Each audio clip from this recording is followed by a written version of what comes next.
with Assets and Arbitrage. Today is Saturday. It's going to be the pilot of our Hip Hop Saturdays. So we just want to kind of try to play with different themes and stuff, see how y'all like it, if you like it. If not, we'll figure something else out. But we always do little like bars and stuff, or sometimes hip hop themes, and we're never really sure if you guys get it or not. I know some of you guys are older than us, some of you guys are younger than us, some of you guys are around the same age. Yep.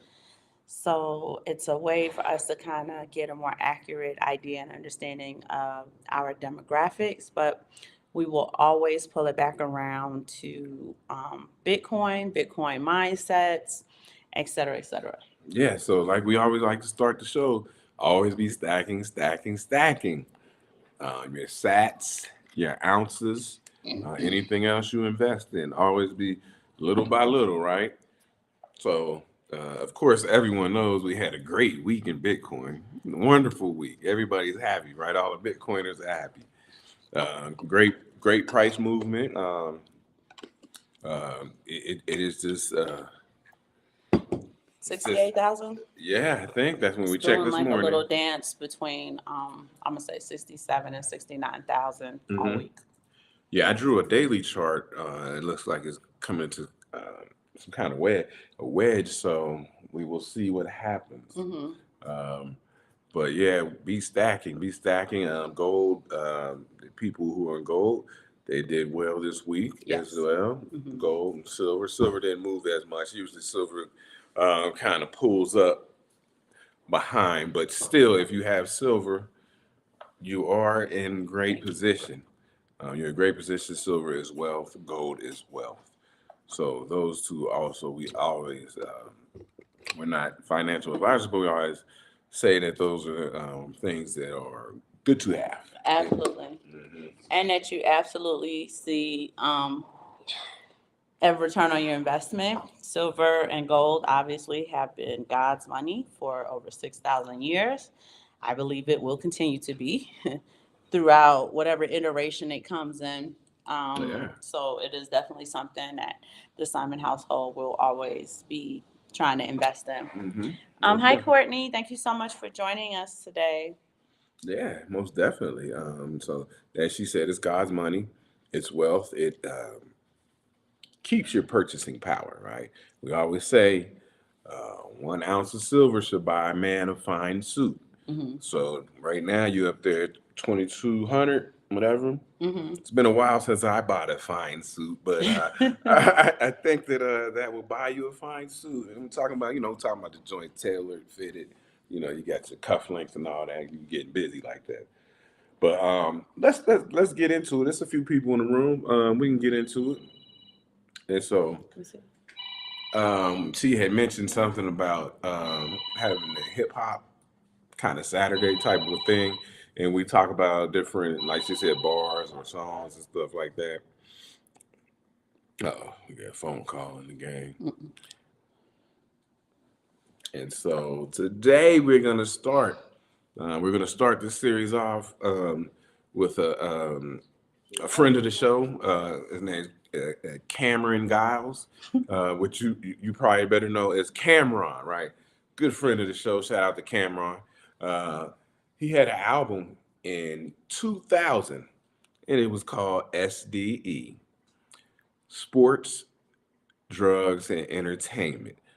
So let's go in on this because this is maybe a higher level of pocket watching, right? And you experience this, and I'm talking to the black men out here because I think that this is probably more of a problem for us. No disrespect, but it's a problem that we have as you walk around. So now you're an investor. You have Bitcoin. You got your coins. You got the stuff.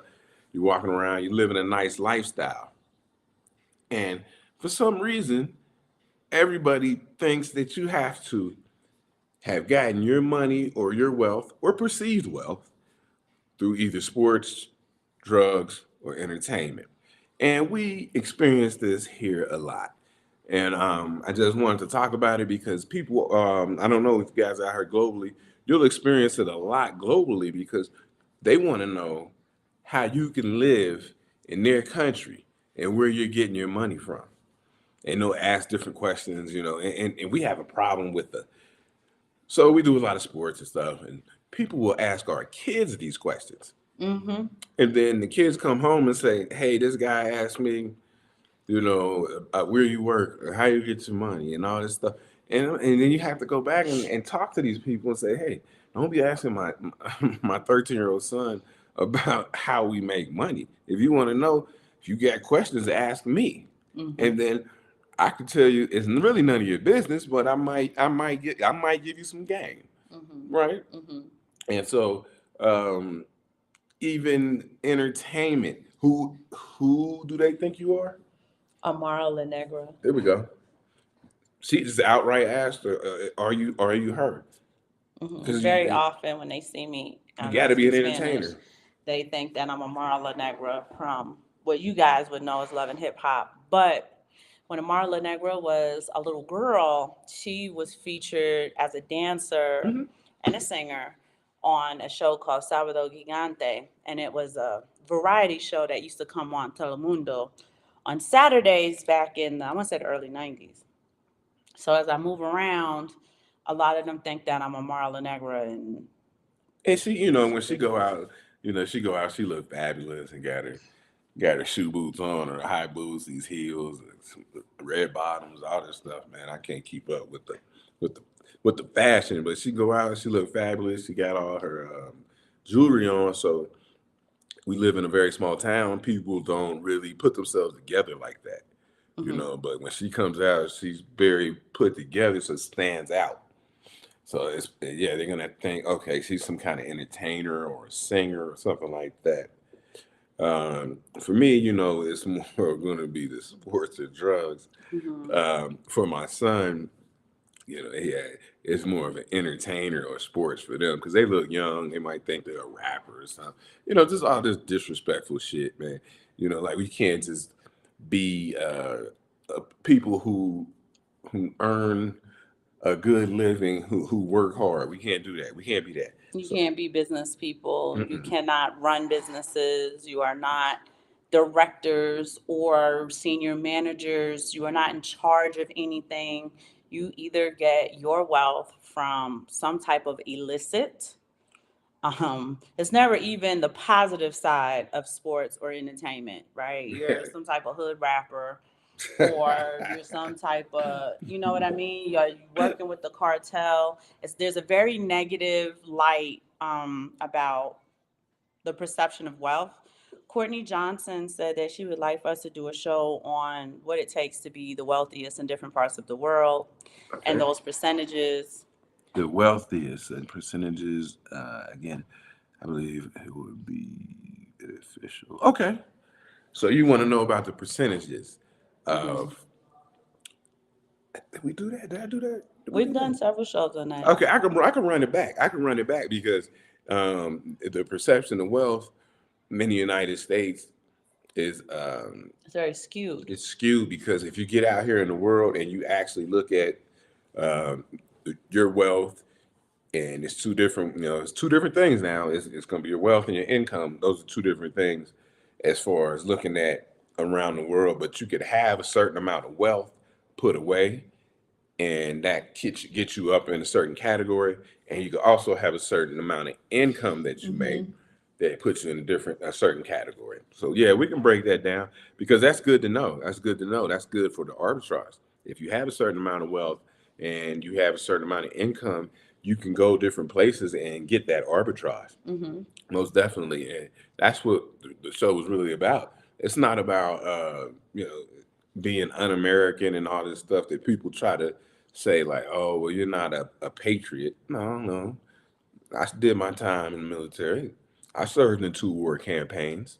Didn't you serve in two war campaigns? Sure did. So I'm a patriot. I Hmm. did my job. I did what I was supposed to do. And we're just looking for the arbitrage, and we wanted to raise our children and give them a better upbringing. And go where we're treated best. Go retreat it best. So yeah, we'll pop in and do a show on that real quick because that's good information. It says MSNBC article said that $90,000 puts you in the top 10% of the world. I thought the number was smaller than that. It moves because it keeps changing, but that's definitely right. Last time I checked, it was 88,000 Yeah, or I thought it was something like smaller that. than that. Top percentile in the world. Hmm. Now, are you saying, I can't remember now, are you saying income or just wealth? Because I cannot remember which was which because it was two different charts. Now, I do know that there is a phenomena, a smaller, I'm gonna call it the microcosm phenomena, where how it's tax season now, especially the ladies, if you go somewhere and you drop a considerable amount of capital down, somebody in the vicinity is going to make a comment about tax season. So even though Bitcoin's running, people are taking profits, which is why it's doing what I call bailamos con Bitcoin, which is we dance with Bitcoin. Um, Consolidation, they just consolidation. assume that if you're a black woman and you have a considerable amount of money on you, or you're paying for what's perceived as a luxury service, that you got your taxes back. Yeah. And that's not always necessarily the case, right? I know that they try to put that on black men, but a lot of black men can't, um, can't, what's the word I'm looking for? They can't Tax claim return. dependents. So they Right. don't have those large tax returns that the young ladies, the head of households, are able to claim. Mhm. I'm telling y'all right now, they changed that tax code this year. So people who were used to getting a tax return actually owed this year. Yeah. That was something to look at, that your current presidential administration changed the tax code and didn't say anything to anybody. People didn't find out about it until they went and filed their taxes. If you plugged your same W-2 in from last year, or whatever your tax return item was from last year, if you plug it in this year, the money you got back last year, you'll see that this year you owe. So they changed the tax code and didn't say anything. It was real nice. But they slid it out there. People probably just missed it. But I don't think they slid it out there. I I'm, tell I'm you on top of what, those things. people in the chat room, because she mentioned the presidential administration. I guess voting season is coming up soon. Yeah. Who in the chat room? Let us know, man. Who you got? Biden or Or Trump? what the climate looks like there. Yeah, It looks like everybody, it looks Biden or like Trump. Trump is going to win by a landslide. Let us know, Biden or Trump. You A don't have lot any of the options. changes that he wants to incorporate that people are trying to demonize, I find myself looking at them like, well, what is wrong with that? With him wanting to, make this change or make that change. I was looking at agenda, I want to say 47.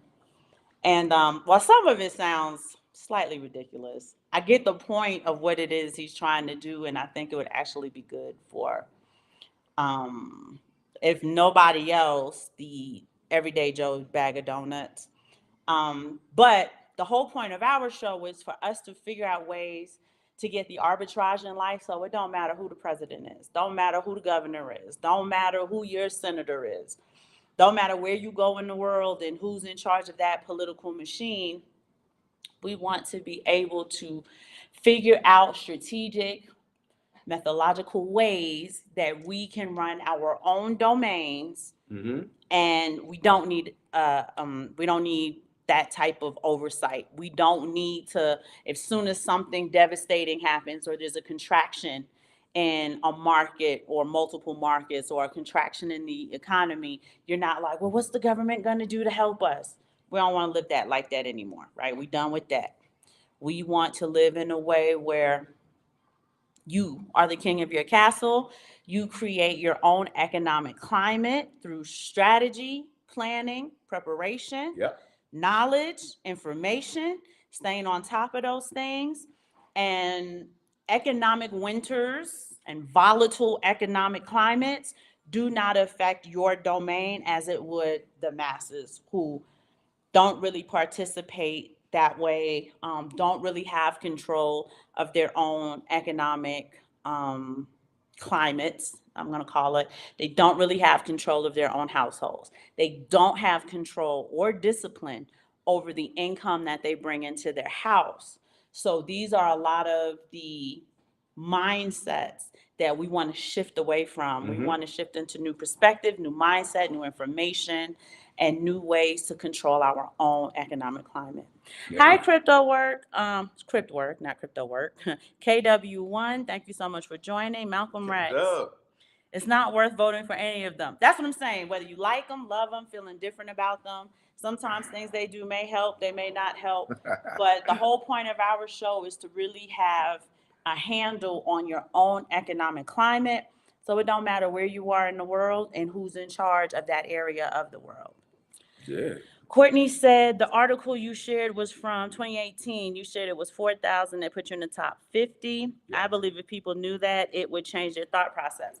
I agree, Courtney, but believe it or not, why it doesn't change people's thought process is because in order for you to really take charge of your finances, that's a physical responsibility you absolutely have to take on, right? Yes, the thought of it, the mindset, hey, just identifying that, considering the income that I bring in or the wealth that I have collected, that I'm in this area of the top X percent of the wealthy in the world. Yeah. It's the discipline and the sacrifice people don't want to take on in order to 10x that, right? In order to continue building on it, in order to scale up. In business, you would call it economies of scale as you're scaling up. That takes an actual physical work. It takes constant analysis. It takes constant focus, refocus, view and review. It takes working it, unworking it, reworking it. And that is the responsibility. A lot of people, it's a lot of work in their mind for them to do it.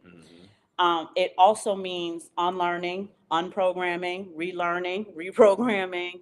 And it's why the masses don't seem to want to, right? Consumption's easy. You also have to remember that the culture, right? All day long, we are being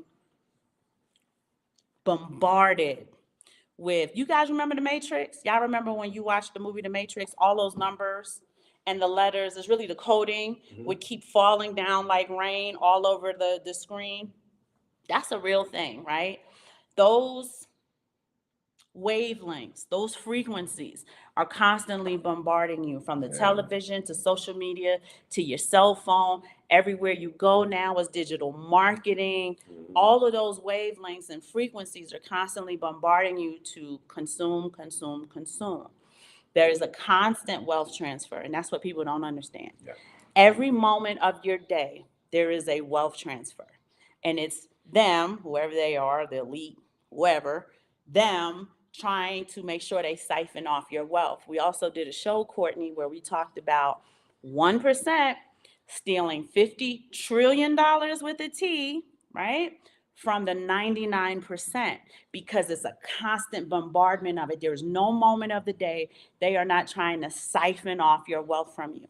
If they cannot siphon the physical wealth off from you, they are trying to siphon your economic energy from you. So that's forcing you to work more hours to make a little bit less money. Yeah, and we never really went in, but there's a thing, a theory I should call it, called time theft, by Robert Breedlove. If you guys are familiar with him, if you're not, go check him out.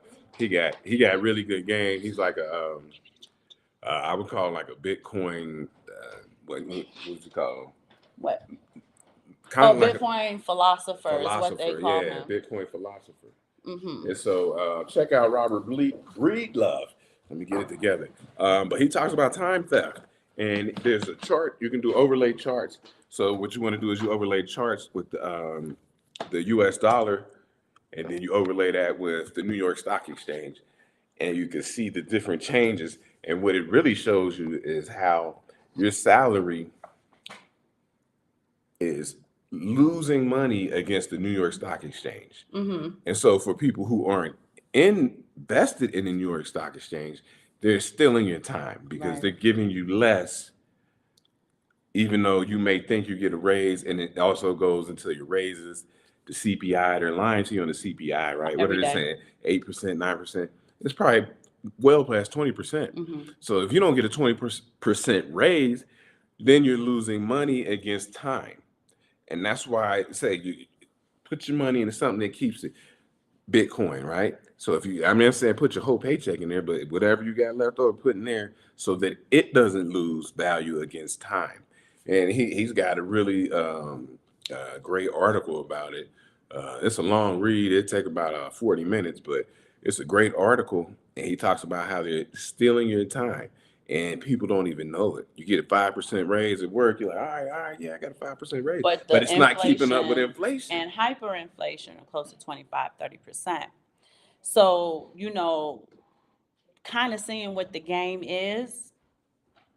I think what we have to do, Courtney, and I'm not just talking to you, but because you had raised the great comment, what we have to do is we have to see reality for what it really is, right? And in seeing reality for what it really is, you want to start searching for the value in things. And that's where we get lost, right? Okay. We assume because Beyonce comes out with, and I'm just making this up, right? She's got this new cooler. It's the Louis Vuitton Beyonce Jay-Z model. It's worth $4,500, and every Joe Blow goes to buy it because Beyonce endorsed it. Where's the value really in that? And that's the problem we're having. They parade these puppets in front of us, right? And I'm going to call those puppets celebrities. I'm going to tell y'all. I saw a I saw an ad where Kim Kardashian she had a Starbucks cup in her hand and she's walking down the street. However, while it's supposed to be a candid picture of her, the Starbucks placement is perfectly in her hand that as the cameraman takes the picture of her walking, you don't miss one part, one scene of the Starbucks logo is missing from the picture. Here's the thing though. The people who watch Keeping Up with the Kardashians were quick to come out and be like, everybody know that Kim don't even drink coffee, so what are y'all doing? Because the people who don't know, right? I don't watch Kim Kardashian. I don't know she drink coffee. That could be pumpkin spice. It could be iced mango, pineapple. Yeah, it could be something of anything those, in the yeah. cup, right? But the fact that that is what they do and they perceive that the market finds value in that, that's where we go wrong, right? Definitely. When we take our family legacy money and give it to legacy families, that's what they've been programming us to do all along, All along. right? When you look at banking, a lot of people don't know or realize that banking for a long time made the majority of their profit from overdraft fees. Yes. So they were profiting from exploiting your everyday Joe Schmo who was living paycheck to paycheck and well above their means. Well, they understood that if we can perpetuate a cycle of consumption to the point where the average Joe only finds value in themselves when they are consuming, Okay. and can advertise in a way that consumption to his neighbor, to his whoever he's competing with, right? Because unfortunately, humans as biological creatures are competitive in all environments. Yes, keeping up with the Joneses. It's a psychology. Yeah, That's what keeping up with the Joneses. Joneses is. But they only find value in themselves when they perceive that their peers find value in what they have or do, not necessarily in them. This is where we have to kind of break those cycles, right? Don't stop buying Louis Vuitton stuff. Louis Vuitton got money. His family got money from now into perpetuity, right? We don't need to say, oh, well, I got the new Louis bag. I took my tax return and did that with it instead of putting my tax return into something that is going to be impactful to my purchasing power in the future. Yes. Right? There's more value into having impact on your purchasing power than there is in showing off a trinket, an accoutrement that you have. And that's the culture that we need to break. And it's not just Black culture, right? White culture does it. Asian culture does it. Every culture does it if they can find a way to add value to themselves symbolically. That's what logos are all about.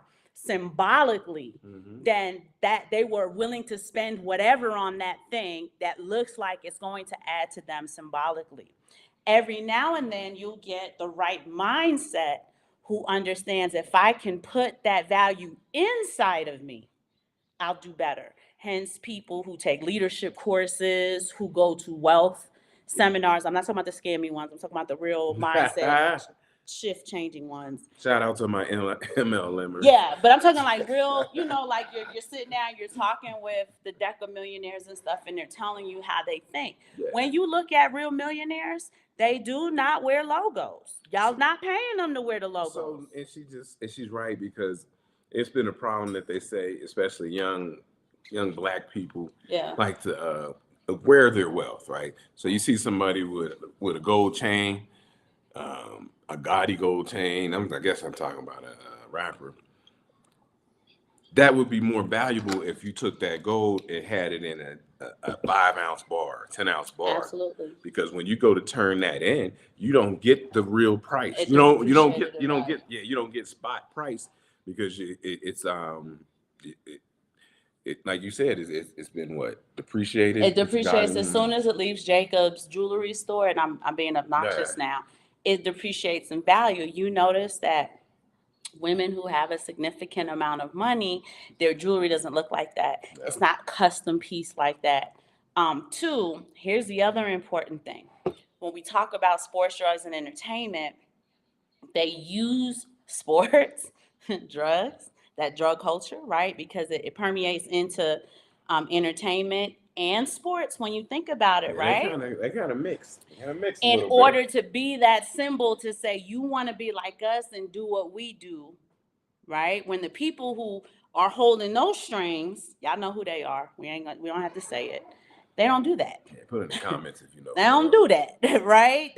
They don't dress like that. They don't speak like that. They don't perpetuate that type of culture onto their own people. They're very exclusive. They only do business with one another. Hence, for their own small economic climate, that dollar turns over, if not tens of thousands of times before it exits that particular market and goes into the mainstream market. Mm-hmm. Right? So when we start talking about making changes, we got to get to the root of the changes that need to be made. Yeah, there are changes. Shout out to BK Crypto. I'm glad BK Crypto's on. All right, boom. You was a little late. Family, we are here to support each other. That's also a part of the culture that they teach you not to do. They teach you not to support one another. They don't want to see us united. We are all content cousins. Yeah, that's our content. For those of you who absolutely want some crypto swag, BK Crypto got the swag for you. If you're interested in getting a shirt, a hoodie, he's got really great swag. If I'm not mistaken, I do think he can ship internationally, BK Crypto. You'll definitely have to confirm that for me. I think the most of the content cousins, though, are in the continental United States. Go ahead and hit the drop down and support your content cousin, right? BK Crypto, I'd like a sleeveless hoodie. I love thinking about it. Yeah, I love sleeveless hoodies. Because when the sun's out, it's hot. Guns are out. Oh, so I get my guns out. BK Crypto, don't listen to him. Yeah, I know I tell you support your content cousin, but don't listen to him. Yeah, man, my arms was looking like Thor, and never mind, I ain't gonna go there. But let me say something too, because I was gonna circle about the sports, drugs, and entertainment. Mm-hmm. So now drugs. Now as a black man in another country, they want to know, how can you live here? So here's what the culture here is in Mexico. Just Mexico, I can't speak for other places. And in certain parts of Latin America, we can't speak to. But yeah. So these police out here, it's not like the police in the United States, okay? They're not unionized and all that stuff. They're not going to shoot you down. They're just going to shake you down and see if they get some money out of you. So if you have an SUV.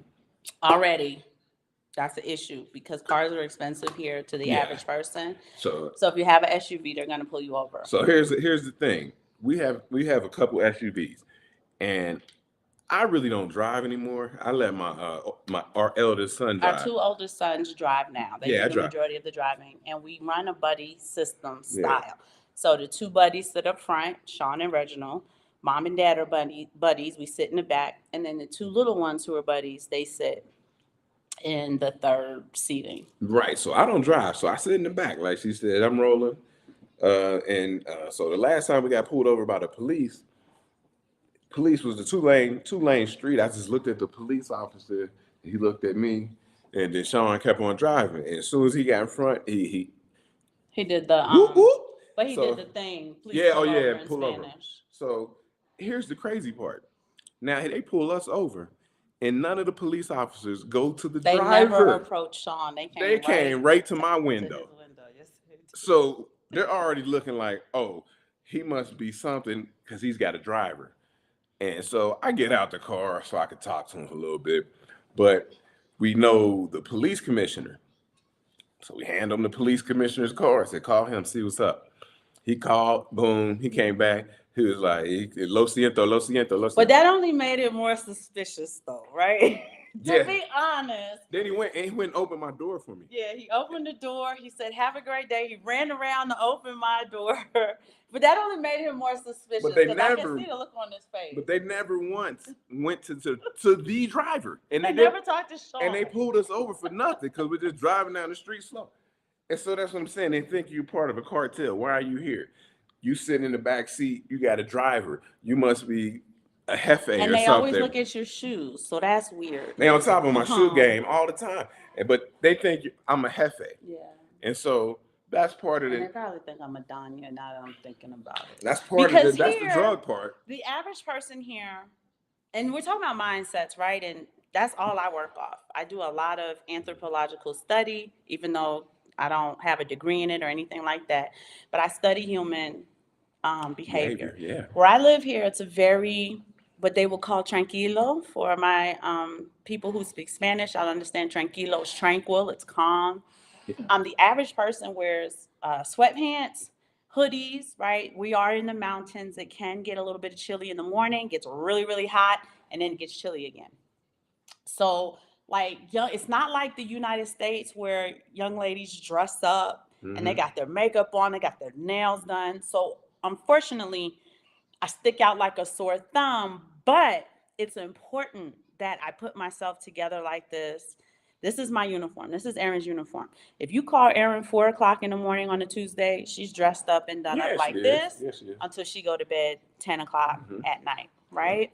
And that is because 1, it's a uniform. 2, I'm universally recognizable. No matter where I go, everybody know that that's Erin.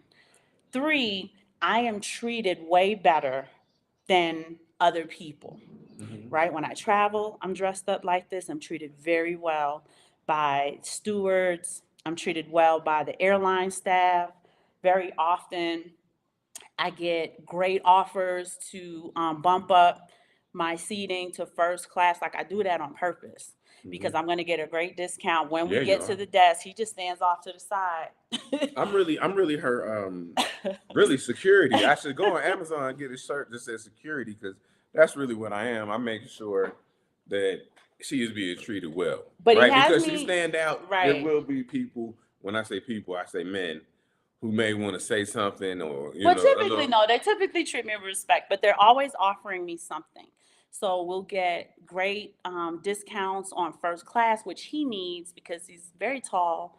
And he needs that for his, for his leg room and stuff like that. We often get great discounts at the airport with the, what's the rooms called, babe? The lounges, with the lounges. Lounges is cold. Right? They're like, we'll give you 50% off if you want to hang out in the lounge. Like, it never fails. And I noticed that a lot of people tell me, they say, hey, Erin, when I travel, I like to be comfortable. I get it. You want to be comfortable. But I'm going to tell you right now, they have a perception of you when you look comfortable. You tend to get searched more. They tend to give you a harder time. You guys know I'm back and forth with precious metals. I don't like to do that, but I am treated in a very special way. And again, I call it the favor of God, but I know it has a lot to do with she must be some type of businesswoman or something like that. The way she carries herself, the way she's dressed, she's got the way her purse is, and so on and so forth, right? And not a legacy purse either, just the way I carry my stuff and stuff like that. And conversely for me, I don't dress like her. I'm more dressed in a more sporty, athletic way. I got the Thor arms out. I make him wear a collar shirt though when we travel, so he does do that. I got my Thor arms out, and so people think, oh, he was in the NFL. They made up a rumor that I was in NFL for a long time. And I'm just like, that's the only way that we could have any kind of wealth is I was an athlete. They don't ask me. They just say, "Oh, that dude." They come ask me for an autograph, right? You're not capable of running a business. You're not capable of starting a business. He said I should play for the Chicago Bears. You paid for the Chicago Bears. And I'm like, he wanted an So autograph. that was a funny story. We were at the market, and Simon stayed in the truck, and I was approached by several police officers. So now I want to know what the hell is going on. And one of the police officers asked me in Spanish, "Is my husband with me?" I said, "Yes, he is. What's going on? Like, ¿qué pasó? What happened?" Hey, what's up? And they were like, "We just want to know if we can get his autograph." So now I'm looking and I'm like, "Well, who do you think he is?" I said, "Autograph? Like for what?" And they said, "NFL, no?" Which is NFL. And I'm like, I'm just giving them that look like, what are y'all talking about? They thought that they didn't have a name, but they thought that he was a player for the Chicago Bears. I don't know where that idea came from. They probably thought I was Lance Briggs. Shout out to Lance Briggs. What they thought. If y'all know who he was. Again, just kind of feeding into, if they think you're somebody, right? If they think you're a Marla Negra from Love and Hip Hop Entertainment. They think he's whoever from the Chicago Bears sports. When we're rolling in the truck and we sit in the back seat and let our sons drive, it's probably cartel related. She's a Danya, he's a Don. So when you're traveling in the world, just understand that people do have respect for you as an American. They know you have money, but it's never as a Black person a positive perspective on that wealth. And that's one of the things we want to dial into. Now, Crit Work, aka KW1, she made an excellent comment. It kind of piggybacks off of Courtney's earlier comment. Sports players and entertainers get all that luxury name brand stuff for free to dangle in front of your everyday Joe Schmo in order to buy. It's a great investment, right? They even sometimes get paid to wear it. That's why I tell you, you're real billionaires. If you notice when Jay-Z started in the game, Jay-Z used to wear name brand this, name brand that, Rockefeller this, Gucci that, Christian Dior this. He used to drop names all the time. Now that he's a billionaire, who that on his shirt? I don't see any logos on any of his clothes, with the exception of his shoes, which are his own shoes, the S. Carters, right? When you look at Mark Zuckerberg and his wife, they wear plain t-shirts, plain jeans. I don't even know what type of shoes those are, right? Because there's no logo on it. Yeah, I can't even tell. Gary Vee, shout out to Gary Vee. He's an entrepreneur. I really, really like him. Yeah, Gary Vee, he wants to be a Jets owner one day. God bless his soul. Not the Jets. He's not on the I can't afford it. He's on I'm gonna try to afford this until I die journey. But when you look at Gary Vee got on, that's a Walmart shirt as far as I'm concerned. They look like the shirts they got in Walmart with the different little t-shirts. That come in the little cubbies and stuff. You grab like 10 of them. They're probably like $10 each. Yeah. But when you start looking at your real millionaires, your deca millionaires, your almost billionaires, half a billionaires, they're not wearing none of this. And I'm talking about the ones whose valuation is accurate to the point where they could liquidate to have that, not where it's just paper. Yeah, and you right, because those are two different. We talk about that all the time. Those are two different.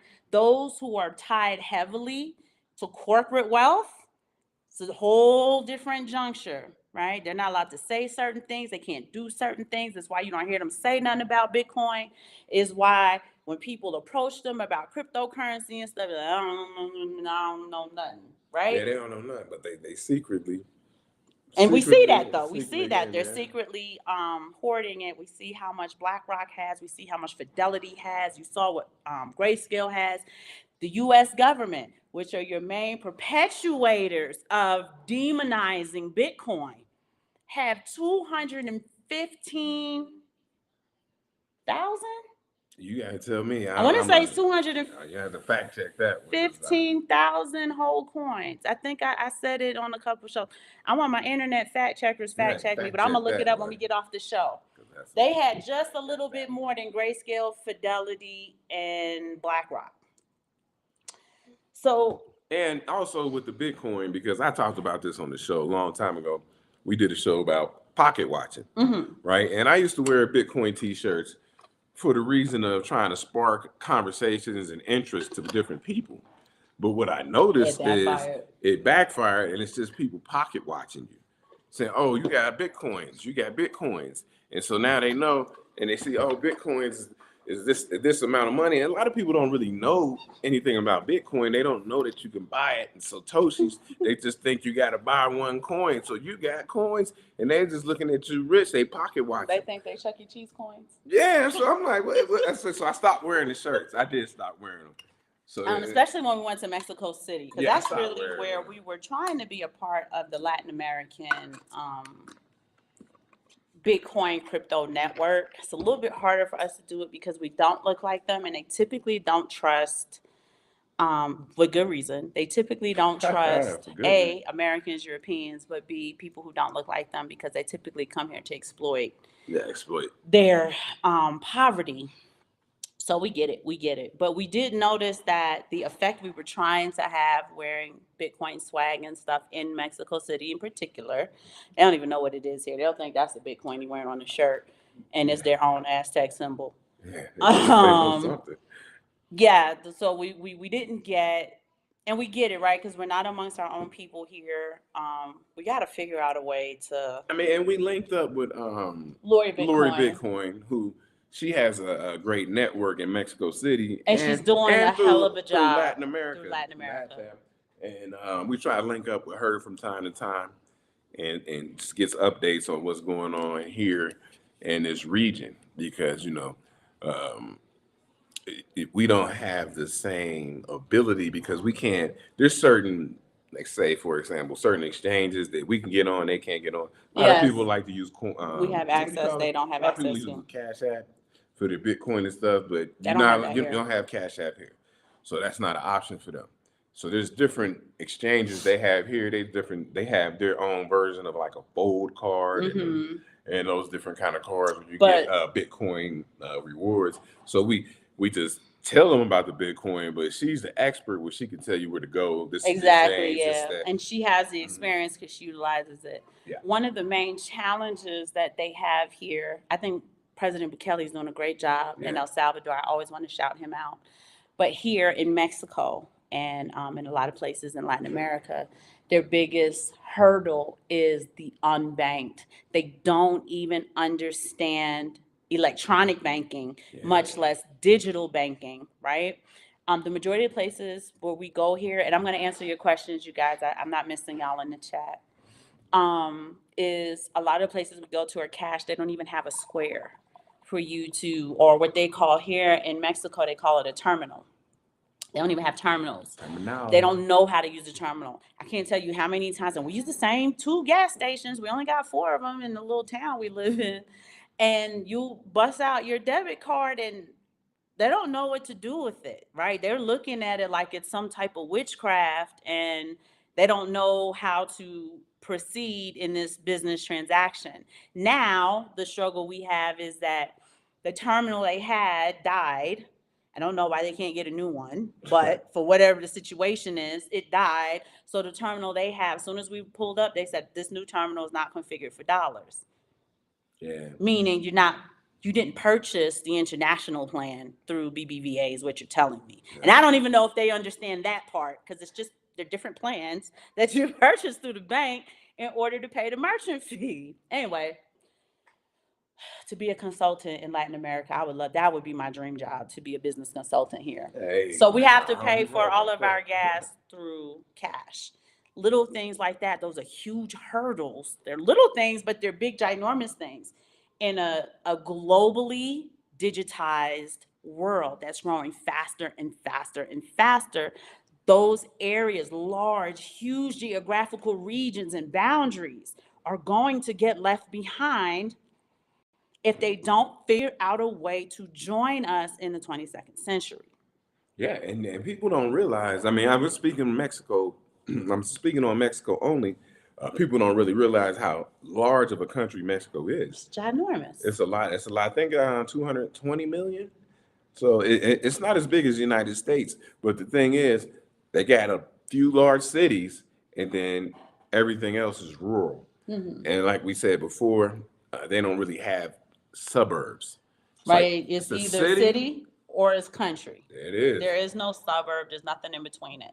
Right? We live in the country where we get water delivered for the entire house. Yeah, so Right? I do have indoor plumbing, y'all, but so you have to we have take that. cows, we have sheep, You we gotta take, have yeah. goats You might have who goats. graze on Billy our goat. property. Do we have a ram? I thought we bought a ram.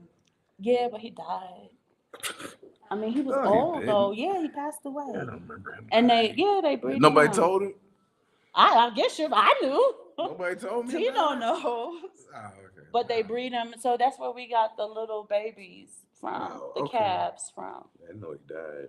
They was Yeah. overworking him, breeding him, whatever Oh man, Betsy they had in the thing, and they that's had the him. problem. Oh, he was a buck. Yeah. Okay, well, anyway, I forget where I was going with that, but yeah, you're out in the city, Hmm. like dense populated areas, or you're just out rurally. Where your neighbor is about a hectare away from you. Yeah, so we don't have any neighbors anywhere near us. We have one over here and then all the way up, but our neighbor for there is probably about 3-4 miles. Yeah, you can't And see we them. live on a mountain, under a mountain that is under a pyramid. So great experience, y'all. We're under a great ley line, which is why we can do all this thinking and strategy and planning.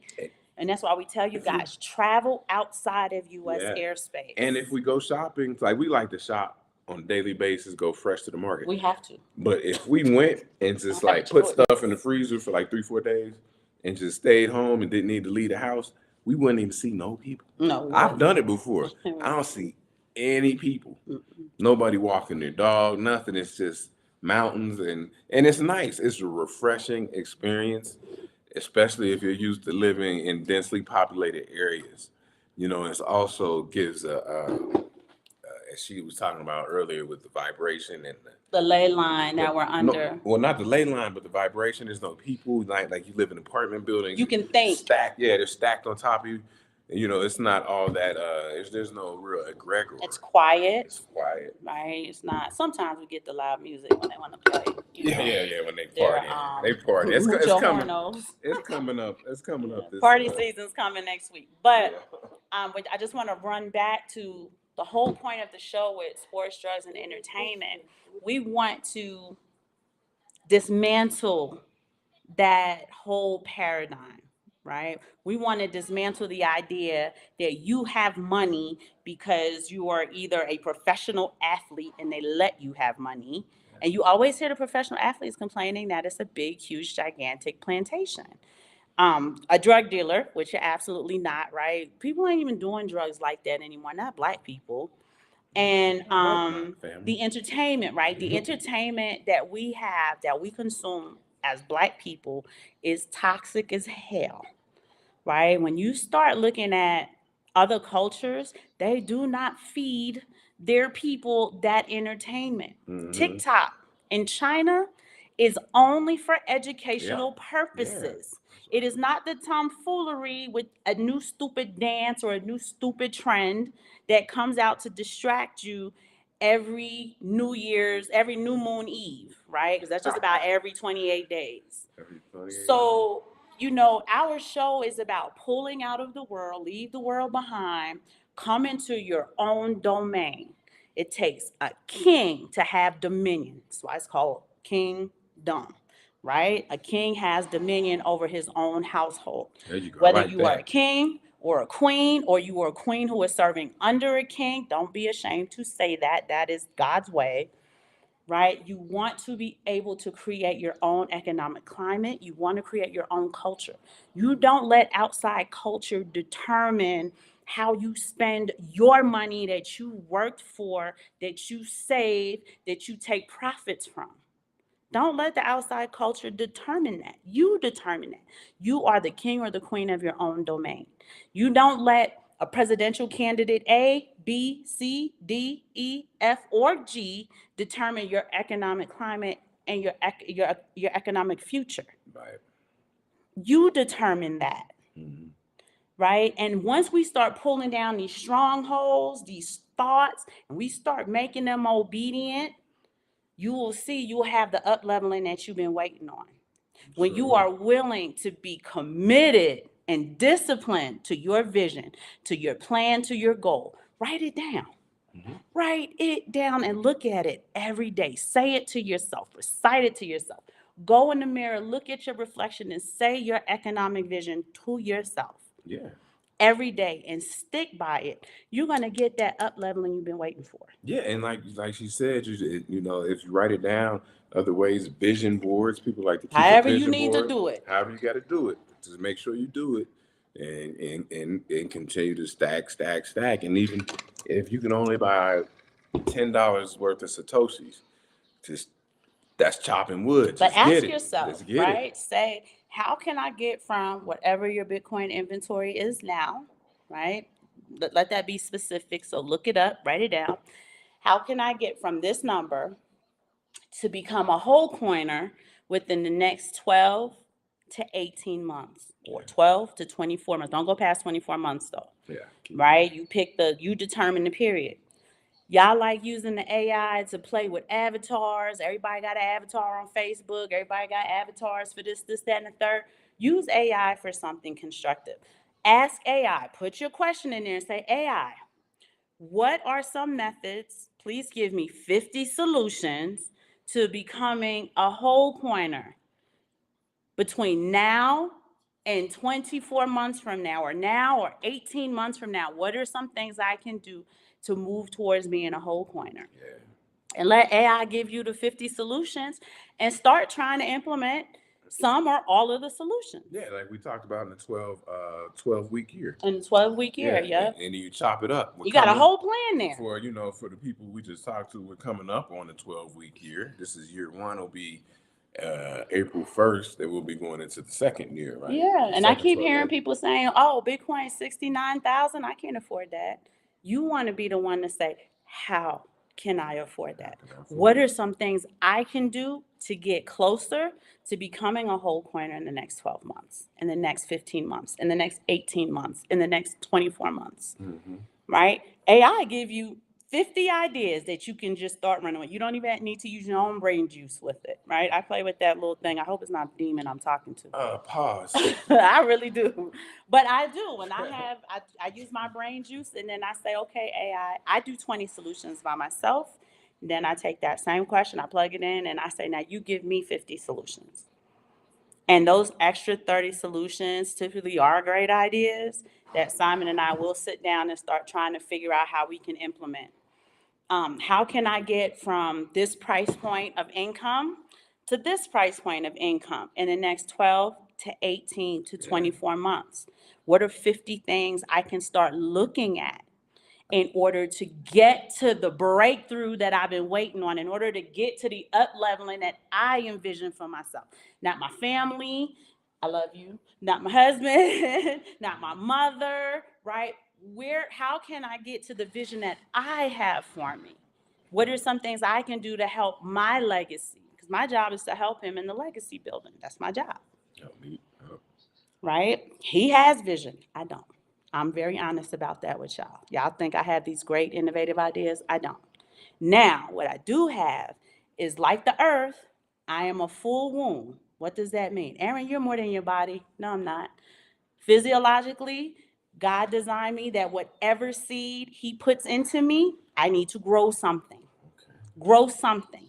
If it's a child, grow that. If it's his vision, grow that, bring it to fruition. If it's an idea he has, grow that, right? And these are the type of mindsets that we need to start taking on, right? Just like I'm a physical womb for his children, I am also a spiritual womb for his visions, for his ideas, for the things that are going to get us moving in the right direction. That's going to get our children moving in the right direction. It's going to get our grandchildren moving in the right direction.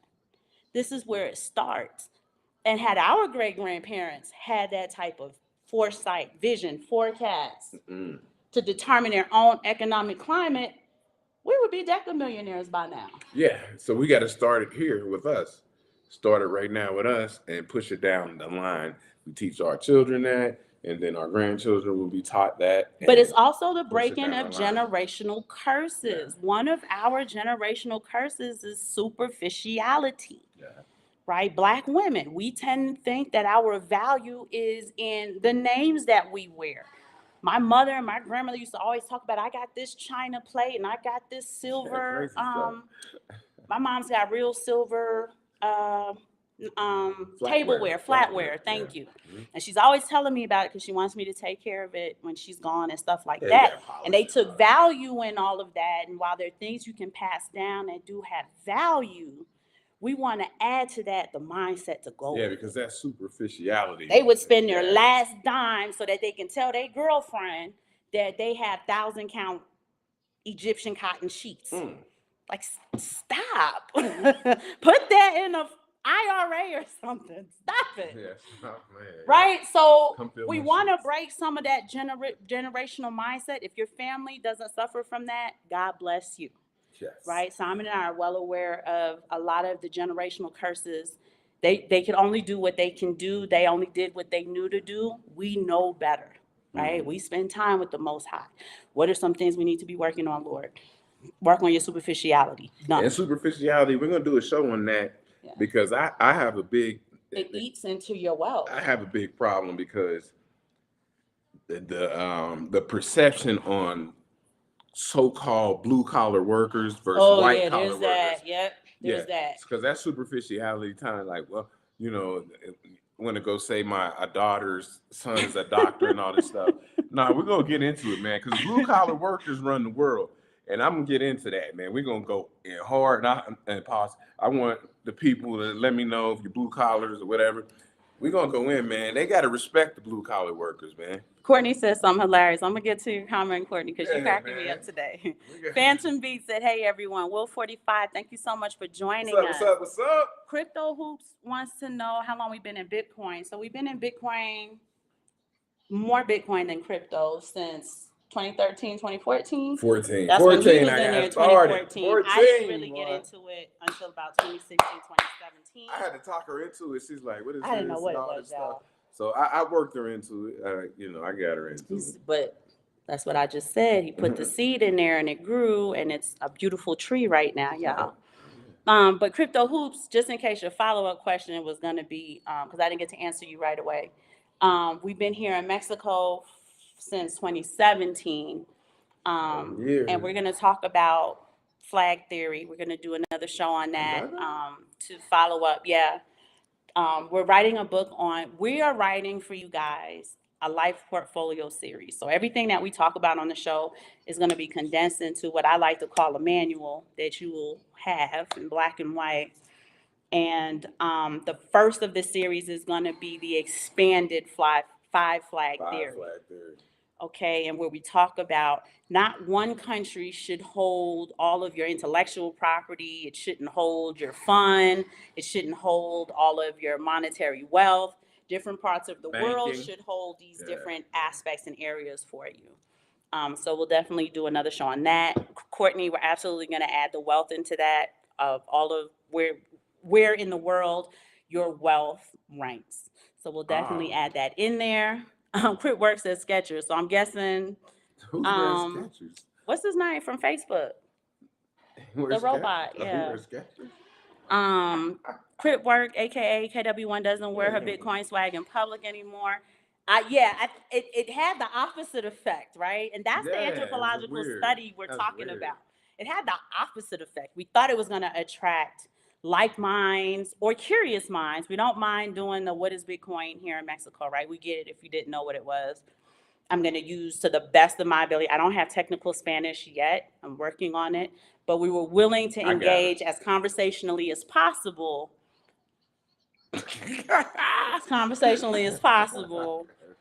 You know, to explain it to you, but it really had the opposite effect where people were kind of almost like the non-coiners had like a non-coin snob way about them. Yeah. I don't know how to explain it. I said, wait, you being a snob to me? Phantom Beat, it says those rural areas here, and those rural areas is here, all the remittance payments, XRP is gonna hit quadrillions of dollars. Yes, yes, and yes. Phantom Beat, you're absolutely correct. He said, my mom says hello. She loves us too. Thank you so much, Mommy. We hope to see you or visit Phantom you Beat or meet you. Phantom Beat should link up with the chief. Shout out to the chief. Yeah, the chief's real heavy in XRP and can give you the great forecasting for that, Phantom Beat. Skeeter Magoo. You remember the rapper Magoo? That used to be with Timberland and He died. he died. Yeah. Magoo died. Yeah. Oh. You didn't know that? No, I didn't know Oh yeah, that. he died. I'm It's not laughing. Hip Hop at that. Saturday, y'all. So we just trying to. I'm catch thinking up. about Mr. Magoo, which he's when he's No. I mean, I'm thinking about Magoo the yeah, rapper. he passed. Just buying sats is great. And again, y'all know that Isaiah Jackson, Bitcoin Zay from the Gentleman of Crypto Network, his book is coming out. Let me give y'all the update. It should be out by Juneteenth. We're gonna keep you guys. They're having some trouble with some of the content in it because you know Zay is very honest, and they want him to take some of his honesty back a bit. Y'all know what that means. Yeah, If you know Zay. So we're hoping that it comes out by Juneteenth. Zay has a whole chapter on 33 free ways you can earn sats. Mm-hmm. So we're definitely waiting for it. Zay also was going to give us some, what I like to call content snippets, where we can give you guys some great ideas that are going to be in this book, some content, things to think about, to work on, to work towards. And as soon as he gets that information to me, I'm definitely going to share it with Shah. So we definitely want to support our brother when his book comes out and purchase that. Oh yeah. We want to support our content cousin BK Crypto. Again, get some crypto swag. You don't have to wear it in public like Crip Work and we don't anymore. But definitely bring it to the show, right? If you guys say, hey, Erin, I want to be on the show. I don't want to talk much, but I do want to be on the show with you guys. Go ahead and email me and say, I would like to be on the next show. I don't want to do a lot of talking, but I do want to show off the swag that I bought from BK Crypto. BK Crypto, we are hoping we can get you on the show. I'm working some things out. We've been really busy. But BK Crypto also has a crypto educational group. So Simon and I absolutely want to support that any way we can. We want to hear more about it. But I also want him to talk to his cousins here on the show and tell them about his educational group, because I think it will be beneficial to all. Oh, most definitely. So Courtney said AI told her to sell some plasma. Scratch that off. You don't have to do all 50 things, Courtney, right? Don't do that. You can sell plasma and flip it to Bitcoin. I have to do the. But you get a lot of money for plasma, and I think that's what AI is. AI is a robot. There's no feeling there. It's like, sell some plasma, go buy some sats, squirrel. Don't do that. Oh man. Do the other 49 things. Don't do that. But like I said, it's a tool for you to use, to plan, to look at. There's some solutions, and you have to determine what solutions are that's hilarious. viable and work for you, and which one the robots want to destroy us with. So you decide. Let freedom ring. Hey family, thank you so much for joining. Wall Street Pickers. The U.S. dollar has lost 87% of its purchasing power since 71. Yep. I think that number is bigger though. No, he's right. So what was the 99% thing? That's since from the act back in 1912. Oh, going back. Gotcha. Yeah, okay, so he's saying from this point on, it's 87%. I got you. So thank you so much, Wall Street Pickers, for tilting my crown. And that's a big thing about time theft. Mm-hmm. Losing 80% of your value. So if you just was saving dollars in the bank or just saving them in a shoebox or putting them under your mattress, you only have what, $13 left? Right, you lost 87% of the value of the money that you out of $100. Right, and it's just like, that's terrible. Crazy, man. People don't understand that. That's why I say put your money somewhere where you can at least keep purchasing power. That's why precious metals at least keeps your purchasing power and then more. And Bitcoin is optimum because it's always gonna go up. They said since January, Bitcoin has was it 45%? It was 45% before the run. Before the run. This is before the run. It was 40 because we did it on the show. Yeah, we did it right before it started running again. 45% since January. That's 1st. Outperformed every asset ever invented. Right. Apple, what do you want? You got FANG stocks or something? They're not performing like that. Yeah. But if you just keep your dollars like people like to keep them, and I know your mom, my mom, they keep it in they keep in the house. At home. They old biddies. My mom keep hers, right? Yeah. They keep cash at the crib. So that's like, well, put it in Bitcoin. Old ladies, they like to keep it in their bosom. So Wall Street Pickers said definitely invest in digital assets before you lose your retirement funds and future dreams. Wall Street Pickers, thank you so much for joining us. Sir. Thank you for tilting my crown. I realize it's from 1971, not from the Fed. The Fed. Timadon, I hope I said your name right. Thank you so much for joining. Timadon said deep. Crypto Hoops said nice. Probably an answer. Yep, there you go. How long y'all been in Mexico? I knew that was going to come down the pipe, so I answered that already. Crypto Burgers said, rest in peace. 7 años. 7 años. Sí, 7 años. October. Sí. Rest in peace to all the people, family, and friends I spent time teaching blockchain to and trying to help teach. While Bitcoin is an excellent long-term play, but they didn't listen. Crypto Burger, that is hilarious, actually, right? I thought somebody died. I'm reading it like, who passed away? So, yes, rest in peace to those who didn't listen to Crypto Burger. Purchase in peace is really what we should tell them, because that inflation is running away. It's crazy. And we can see it because we go from dollars to pesos. So we have to be very vigilant on the dollar to peso ratio. And then also, if we were taking profits, we have to look at the Bitcoin to Mexican peso ratio. Let's look at it. And not the USD. I look at both, though. We go through the USD, we have to then, what do you say? We then have to spend in the Mexican peso. So that's really what we're looking at. So you guys would probably be tickled pink. So the Bitcoin right now, the USD is $68,507 as of 6 p.m. Eastern Standard Time, March 9th. Today is the day Biggie died. It's also my 2-year anniversary at my main gig. Rest in peace to the God. To BIG. But the Bitcoin to Mexican peso ratio is $1,150,901. So it's 1.1 million. 1.1 million. And so we have to watch that. So while we're not millionaires in the United States yet. Are we? I don't know. Not yet. I don't keep count no more. I keep count. Not yet, because I got my goals, y'all. But like Courtney said, we're millionaires in a different part of the world, and it is the world we live in. So goal accomplished. Yay, Black family. Let's give ourselves a round of applause. Oh, okay, yeah. Right? I've been doing these 70-cent press-on nails. I ain't got my nails done in years, y'all. So, like she said earlier in the show about the article that you shared, even though it's from 2018, about $4,000. Yeah, that was Courtney. So the number probably went up a little bit because they didn't put out a new article. I was looking for a newer one. I think she's saying that they just put out Courtney, didn't they? Are you telling us that they just put out a new article, or are you waiting for the new article? Yeah, because I believe she said they just put out a new article. Because the number moved. It's 90,000. 90,000 on the income side. We're gonna have to get Courtney to. And then on the wealth side, like you just got $4,000, hey, you top 50 percentile. Yeah. We'll have to get Courtney to maybe 90,000 was wealth. I don't know if it was income or the wealth. Probably wealth. And you don't really need.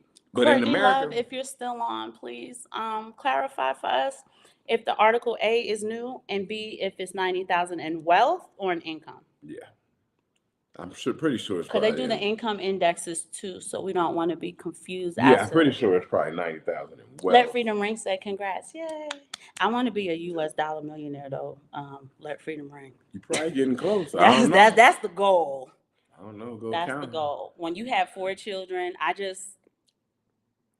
the chances of each child having 4 children is probably a trillion and one. But we treat it like that. We treat it like we had 4. Each of them are going to have 4. Those 4 are going to have 4, and that exponential. Right. What was once a family of 2 is now a family of 16. You know what I mean? And did we talk about this? We still was talking about sports, drugs, and entertainment. Did we talk about Reginald and his girlfriend? No, don't put them on blast like that. No, because that shit gets under my skin. And so our middle son, he's 16. He's like a basketball prodigy. That's what they tell me. They got the recruiters and stuff looking at him for overseas. He out here getting busy on the court, man. And However, he got a little girlfriend, and that's fine. And then we don't even care. We're very beautiful nice girl, very beautiful girl. She's very sweet. She's very nice, but her family isn't feeling us. She's not. They're asking too many questions about how we can be here. They want to know where our wealth comes from. They want to know why we've left the United States. They want a lot of information that A, is none of their business. B, if I started to explain the businesses that we run, I'm not being obnoxious, but I am. Like, could you comprehend what it is that I do every day? I will say this. Probably not. I will say this because I have 4 sons. I don't have any daughters. So I respect the fact that they would be so that he's protective of his daughter. I respect that. I agree with that. I respect that part of it. But come talk to me. But the problem is when Black people excel at something, there's always some side-eyed, half-ass comment to go along with it. Think about, what's the track girl's name? Oh, he went with oh man, I can't remember, from LSU. No, not Angel from LSU, but her too. But the girl who run track, she got the remember that day she threw her wig off because it was bothering her? Yeah, she went from LSU. Oh, she's LSU too? Yeah, she went to LSU. Oh, okay. Yeah, cats down there, they yeah, Reno said he's young and the relationship ain't even all serious for that, right? Because Sean's girlfriend family ain't asking none of those questions, and she's a grown-ass woman who live on her own, right? They ain't even asking those questions. Yeah, no problem. But when we excel at stuff, when they see that you're eloquent in speech, they see you have your stuff together, you dress well, you take pride in your appearance, you have a nice vehicle, and we're not driving around in an Escalade or nothing like that. It's just a regular SUV. They feel like it's criminal, like there's some criminal element to it, like you can't have an honest day's work. And an extra level to it that doesn't have to really do with, I guess, and it is that you come out here to these little places, man. Look, and I'm being real. I might have had too much tequila. You got these little flat booty girls out here. So when she go out, she got her booty out and everything. He drank too much tequila, y'all. We're going. The guys looking, so I gotta be like, hey. Don't be looking at my wife like that. But and when I come out with my Thor arms, okay.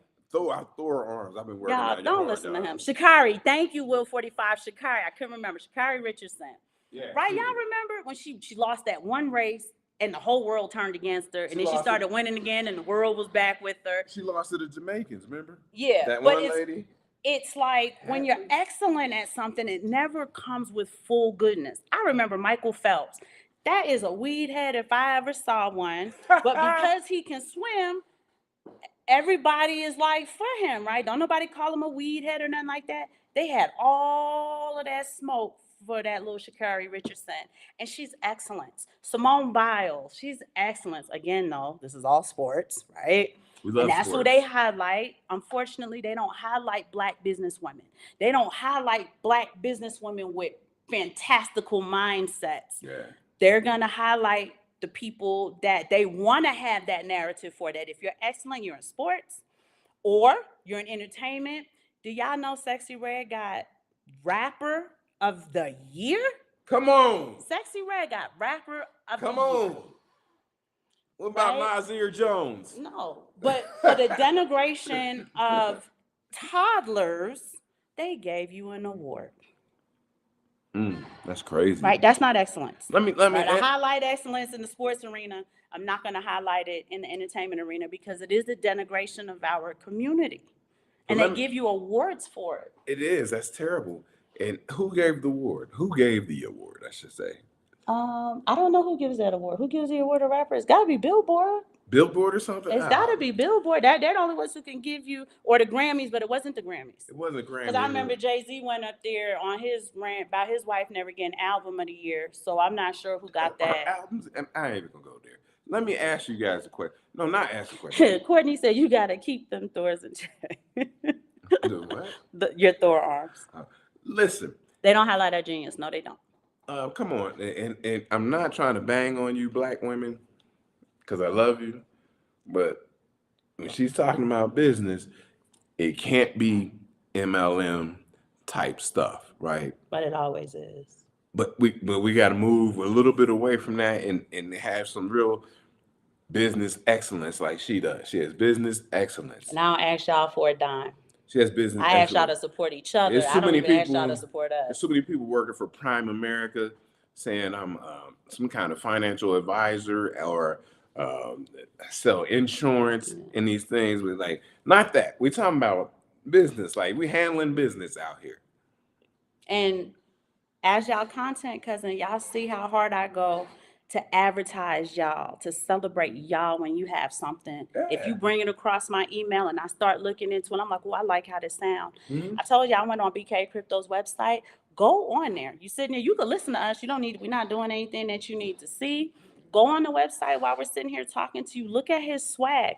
We are going to celebrate you guys. We are going to encourage you guys to support one another. We want you guys to support Isaiah Jackson in his book. It is for us. It's written by us. It is for us. And it's for our moving towards excellence.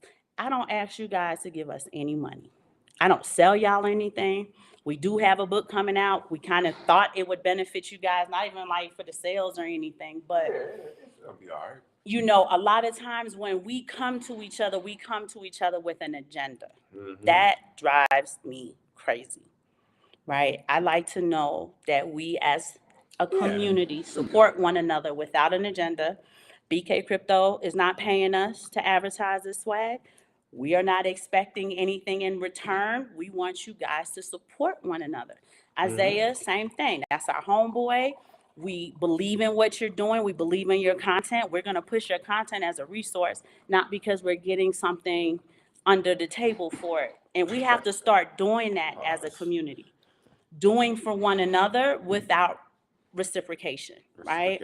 We are Zoe Williams. Shout out to the great Zoe Williams. Shout out to Zoe, big homie, He is, friend of the show. If you guys, he is our elder in our community, even though he's not that much older than us, but his soul is way older than ours, right? And he's got the wisdom. He's got the wisdom, thank you, and the experience that makes his soul so much older and wiser.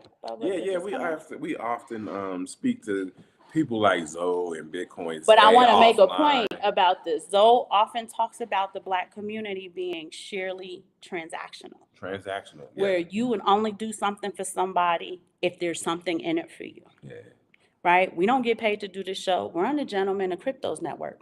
When y'all give super chats and stuff like that, you see every now and then somebody give a super chat. We don't get none of that. They go right to the Gentlemen of Crypto Network. We give you guys this wisdom. We study it. We live it. And then we give it to you. We ain't even regurgitating something we heard somebody else say. Nah, we've been in the game for a minute.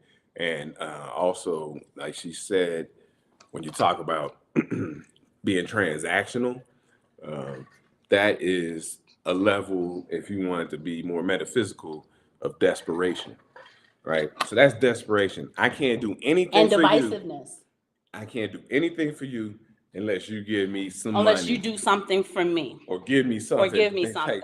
Like, you know, we ain't asking for no money and stuff like that.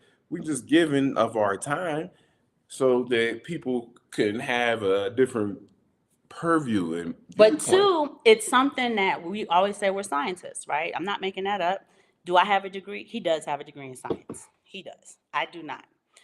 I still consider myself a scientist. Did you guys know I was in Spanish Honor Society? Y'all stop listening to him. I'm about to mute your mic. I wish I had a mic to mute.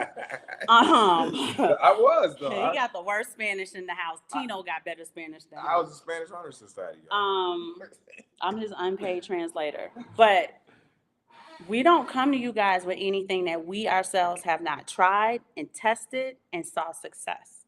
Did we see failure before we saw success? And a lot of the stuff we tell y'all we did, we had to tweak it, and go back and learn and write down what did we do wrong. I'm not about to tell you to formulate a problem into the form of a question and then come up with 20 to 50 solutions. And I don't sit down and do that every single day. There's no way I'm gonna tell you to do that because I read it somewhere and then I don't do it. And the problem is in our community, we have too many of those charlatans who regurgitate information. They want clicks because they get paid for watch time. Y'all know how YouTube works.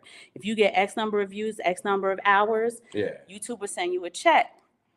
So we're just kind of telling you, we're not patting ourselves on the back. We're just telling you as a community, we are working to be some of the change that we wish we would see. Right. Support your content cousins. right? You buying one shirt for $30, $40 is no big deal, but he's building an educational crypto group. Mm-hmm. And I'm sure a lot of that, and I can't speak to your business operations, BK Crypto, but a lot of that is going to go towards that, right? He's building something in order to leave legacy for someone, for multiple people, for groups of people who look like you and I. Simon and I, we have what I like to call disposable funds in order to make this free for y'all, right? We get up at 3:30, 3:45 every morning. We go to bed at 10, 10:30, so that when we go on live and we start talking about things we can do to find dominion in our own household, to create the economic climate we want to see in our own household. Okay. That comes from blood, sweat, tears, effort, sacrifice, but it comes from a real place. It is not regurgitation of information at any point in time. And I know y'all can see the proof is in our pudding.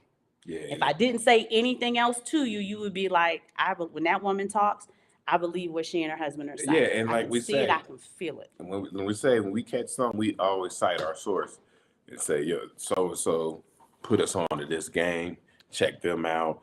Like we always gonna, then give our source Absolutely. respect, We always cite our source. We're not out here trying to be the smartest person in the room.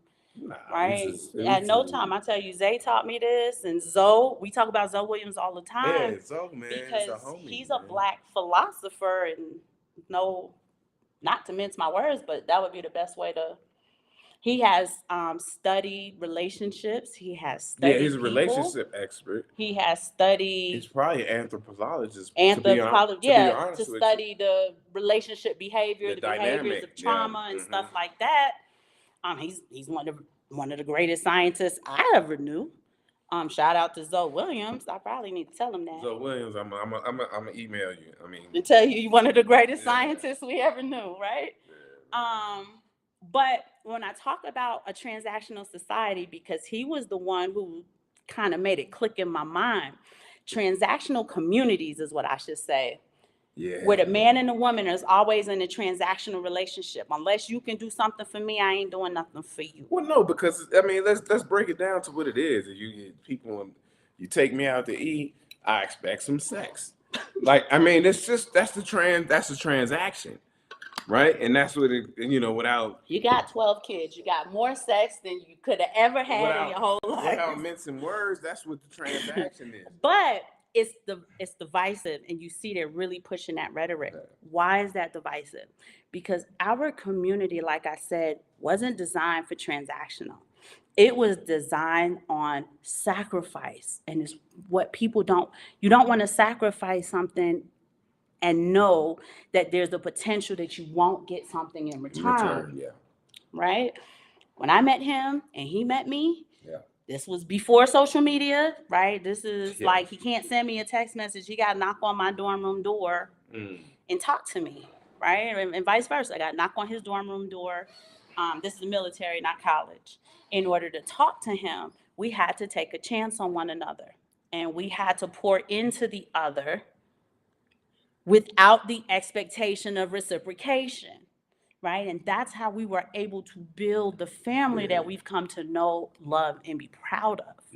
I told you, he has a seed.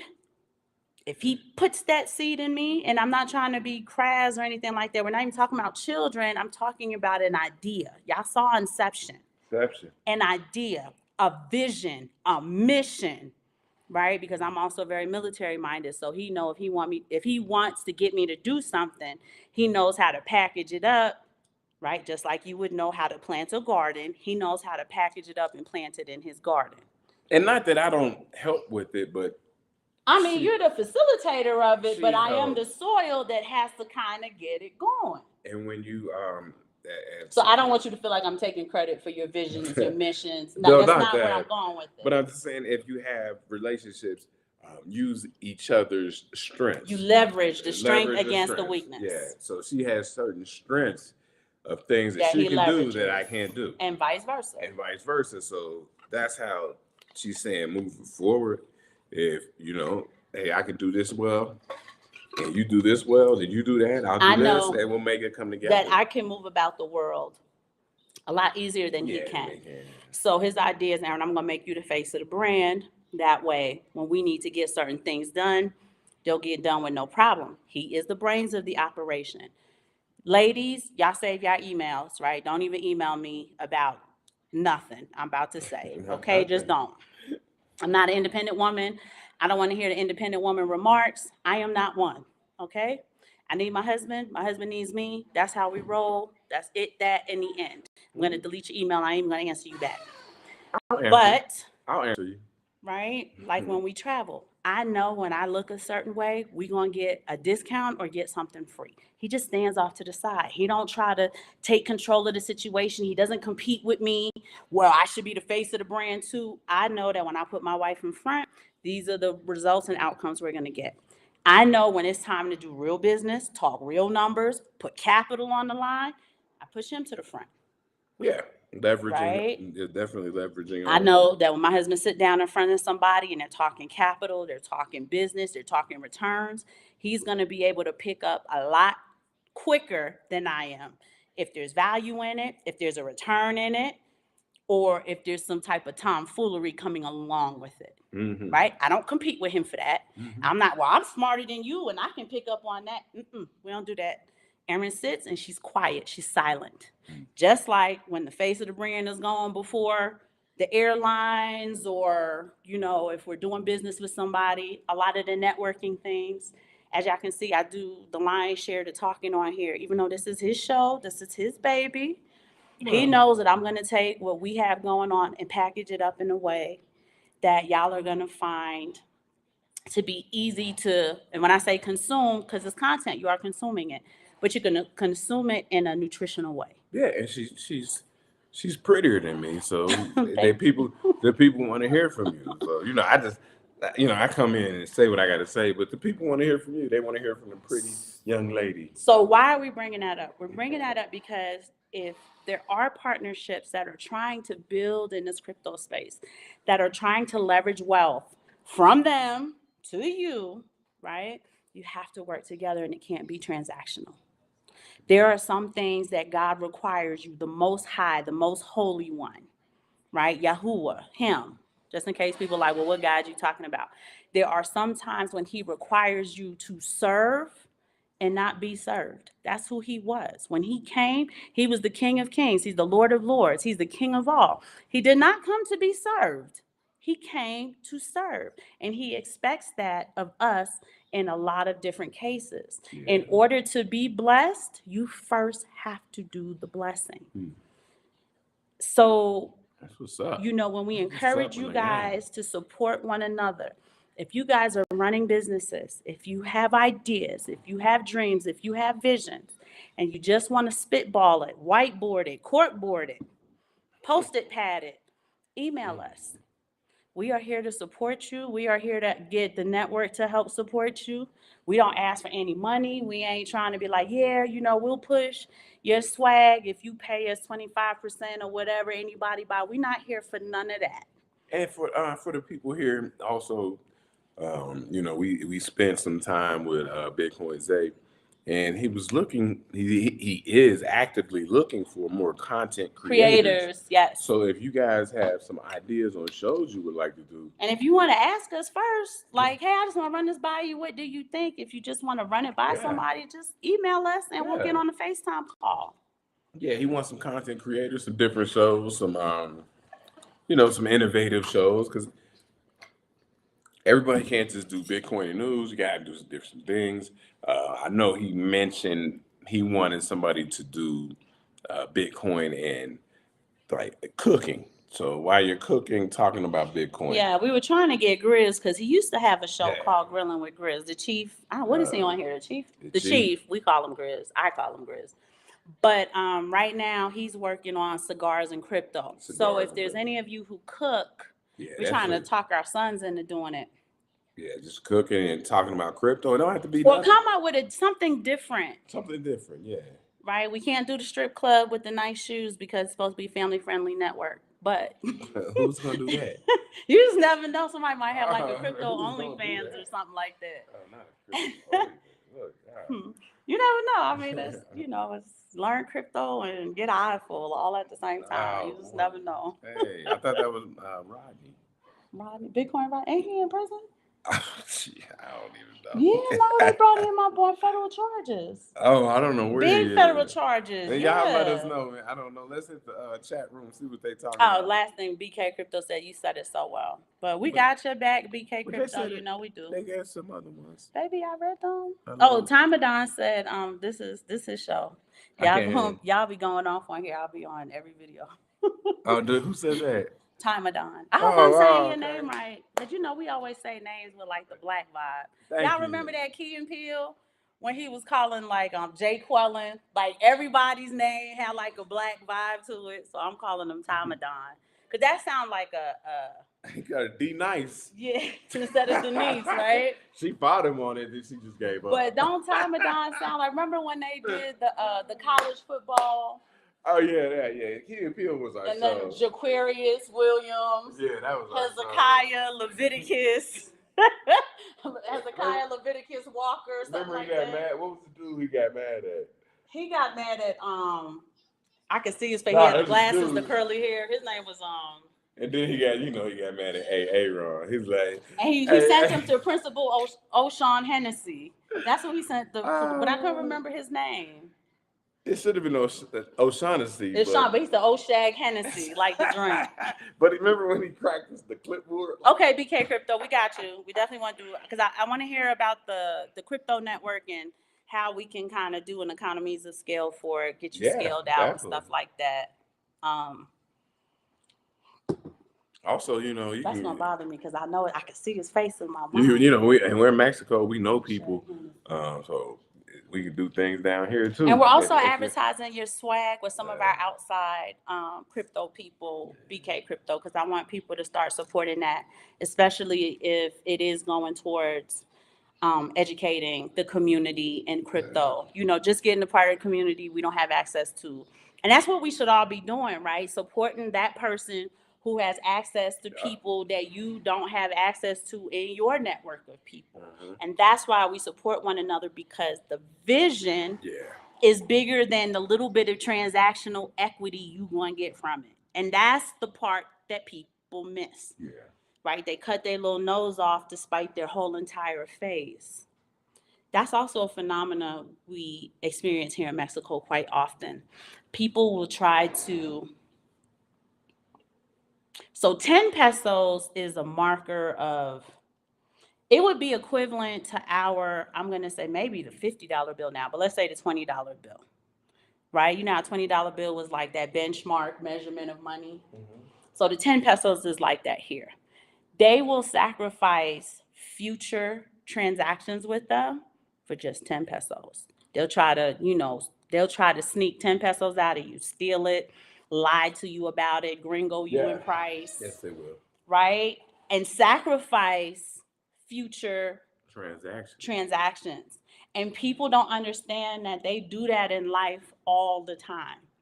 You have in relationships, you have a guy, he's a square, but he's going to take care of you. He is going to work for you. He is going to care for you when you're sick. He's going to give you the best bedside treatment when you're on bed rest carrying his child. Versus the guy who's got some money now. Yeah, he's going to take you out to eat, and he got a little bit of dough, but he also got 6 other girlfriends that he got to spread that money across.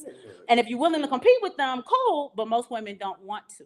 So they sacrifice a life of stability and quality for just a few dollars, for a few free meals at a nice restaurant, for a free trip somewhere. You done blew up your whole situation for this one transactional thing. And this is also what the culture seems to be teaching women and grooming women to do and to want and to desire. And I have a huge problem with it. I have a huge problem with it. I don't see the men do it in those terms as much, but maybe they are. Maybe they are sacrificing that woman they can build a life with for the big booty BBL that don't even smell that great, right? I don't know if that's what's happening. But We want to come out of these cultural programmings because the programmings are designed to be divisive. They want him to live in his house. They want me to live in my house. They want his money to flow from his house through the court system, who gets some money from it, into my house, back into the economy. And people don't even realize that that's what the real trick bag is. It's a trick bag. That the money is flowing through multiple parties back into the economy. Whereas when we're together as a unified force, as one family, we are protecting that wealth from going back out into the economy.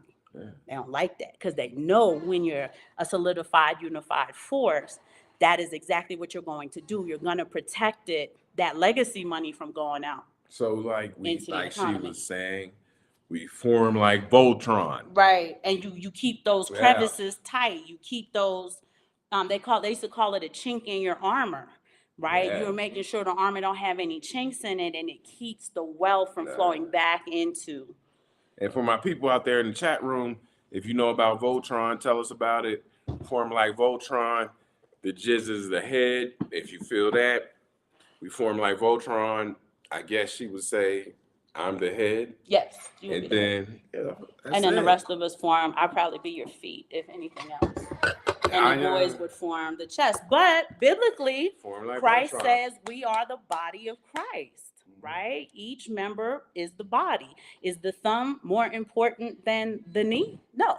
We all form together this unified field in order to fight against evil. That's what we're supposed to be doing as the body of Christ. So however you want to look at it, however analogy you need to figure it out, those things are there for us to protect us against the outside forces. So somebody asked, it was Let Freedom Ring, is there a growing Bitcoin economy in Mexico? Absolutely. So Lori Bitcoin is what I would call the expert? No, I want to call her like, she is definitely the expert, but she would be like the force that's really pushing it. Yeah. In Mexico City, right? You're asking for all of Mexico. I can only speak to Mexico City. But she has connects. I can't remember the guy's name. I want to say it's Paco. Remember Paco? Yeah, Paco, yeah. And he is southern Mexico, right? Yeah. The south parts of the country. They do and they all form together. And they do a podcast together, so definitely. Yes. And then she does a podcast with a woman named Catalina. And she's from Argentina. So they're like Latam, right? Yeah. So Latin America. She does so that. Absolutely, is it growing as fast as we wish it is? Just like in the US, we do wish there was a lot more adoption.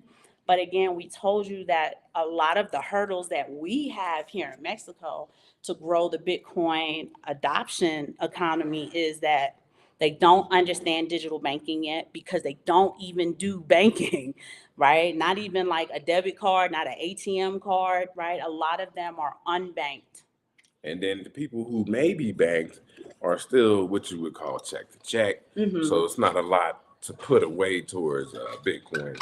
You know, you just got to pay your bills. And they don't trust the digital system. Yeah. Now, the one thing that is working with Bitcoin is the what do you call the payments called? The remittances? Remitting payments.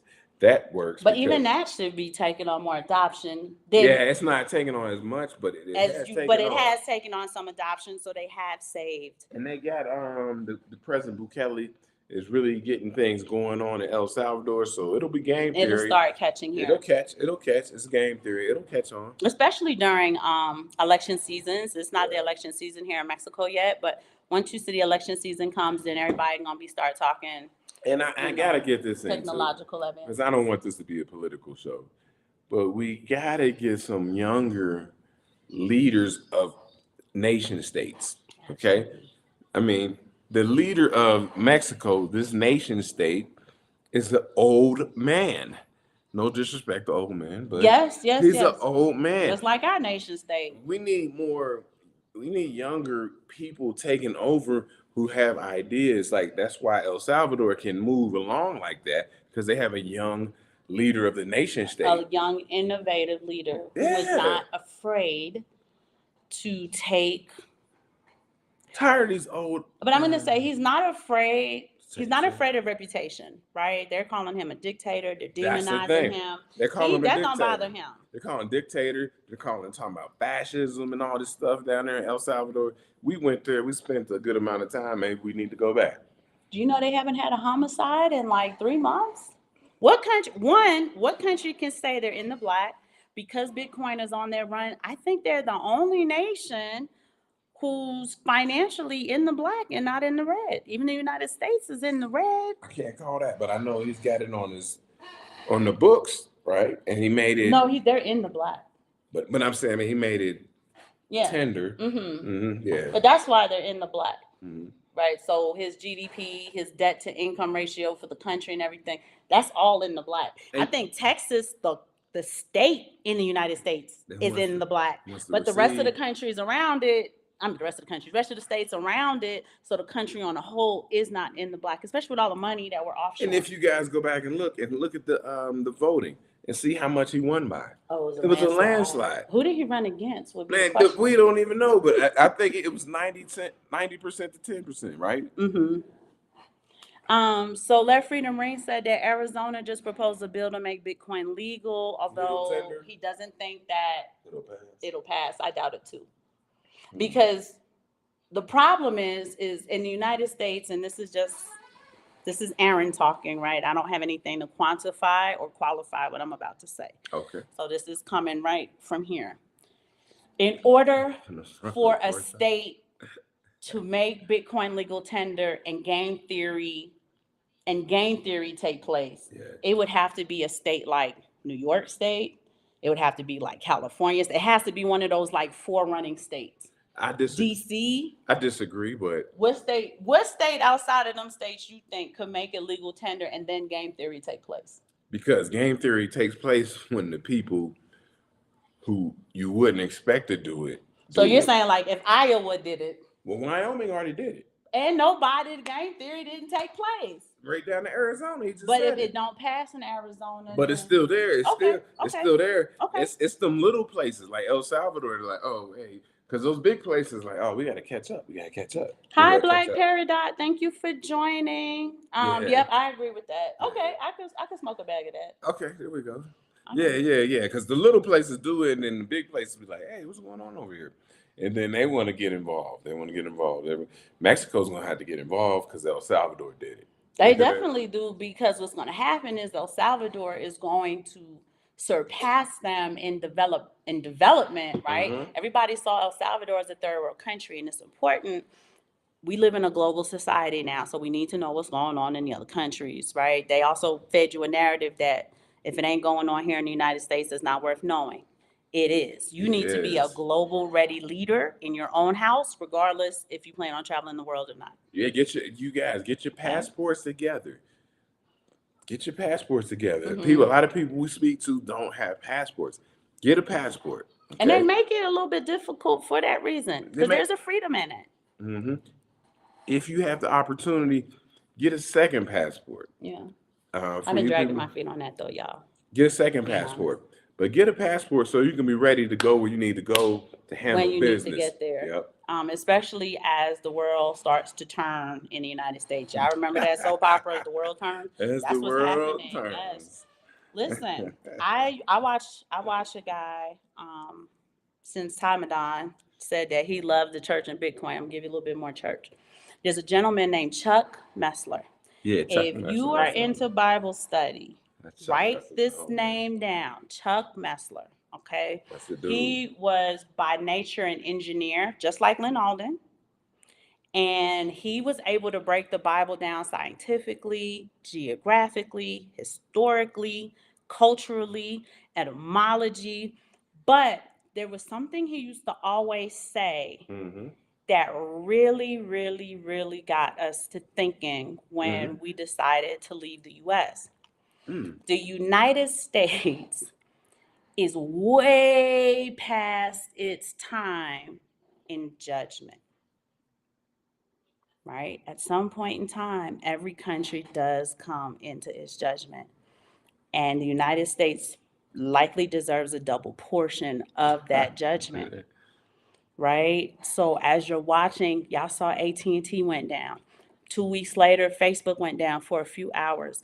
Leave the world behind already showed you what is to come. They have something called revelation of the method.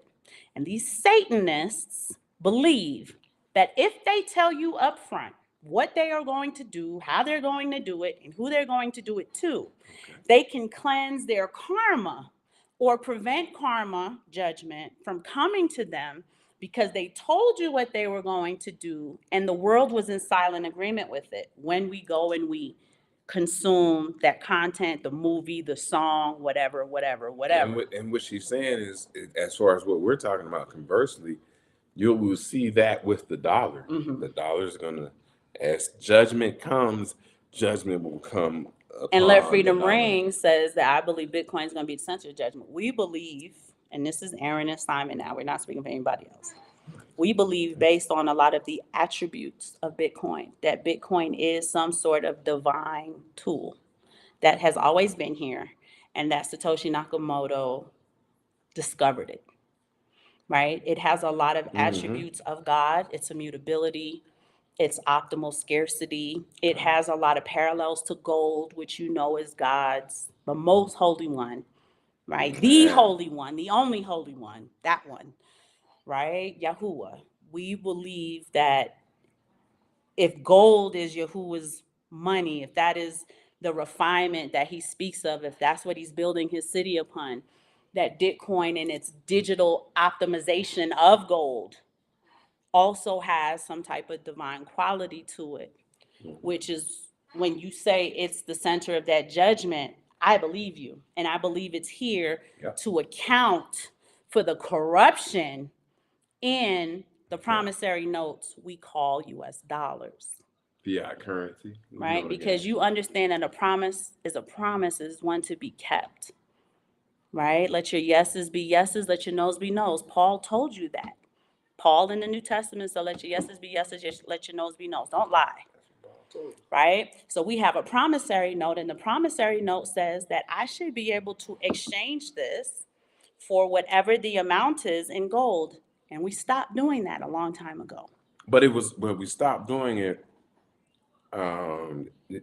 It was supposed to be not permanent. Not permanent, but then it went to zero, right? First it was supposed to be partial, and then it was total, and then it was supposed to be temporary, and it's been permanent too. Well, yeah, so it's temporary. So it's temporary for over, what, 50 years? Yeah. But And this promissory note, it's a promise, but when you think about it, it's an empty promise. And what's an empty promise? An empty promise is an outright lie, right? And God talks about the enemy and how there is no truth in him. So the people who run the printing press are printing lies, and they're handing it to you, and they want you to build your value on these lies.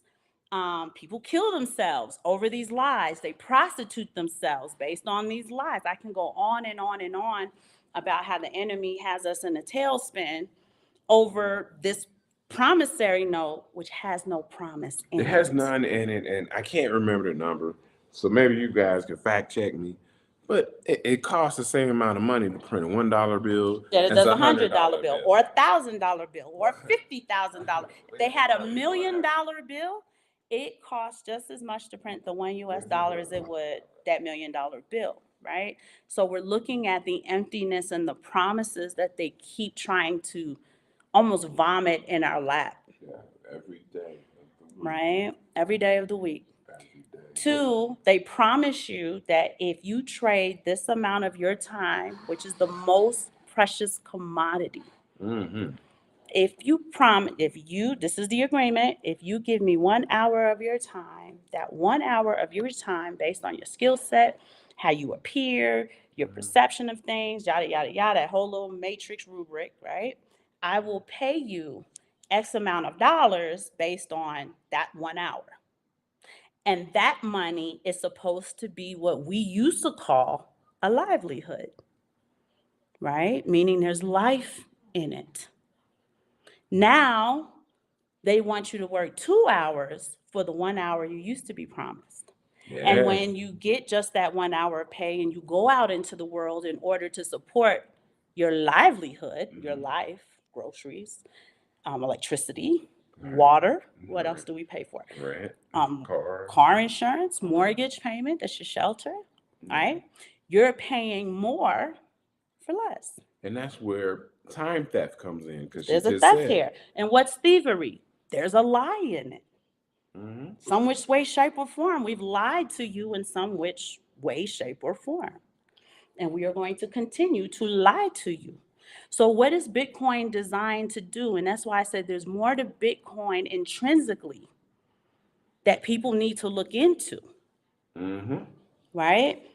What commodity on the stock market, for you market experts, have a similar, not even the same, a similar performance to Bitcoin Yeah. in its history?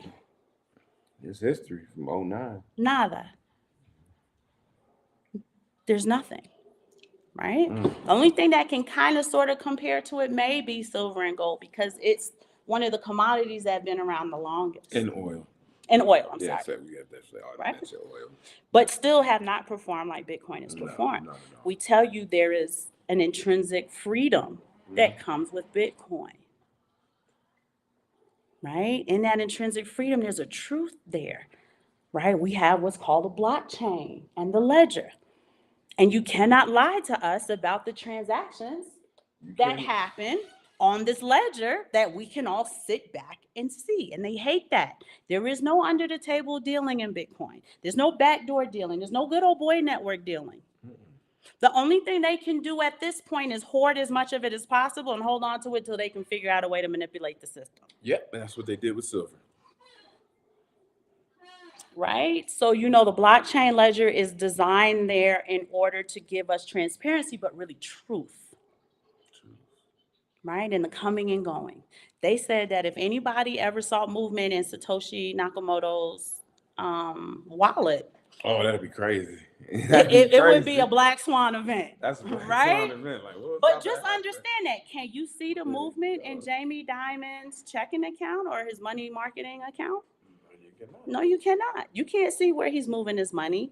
Even when we buy precious metals, there's some of that movement, and Andy Sheckman told you, some of that's unreported. Megatons of gold, unreported, moving from one country to another, completely unreported. How, Sway? How? Yeah. And we got to get Andy back on here. I'm working on it. We'll see. He's been really busy. It's He's been been crazy. busy. Gold's at an all-time high.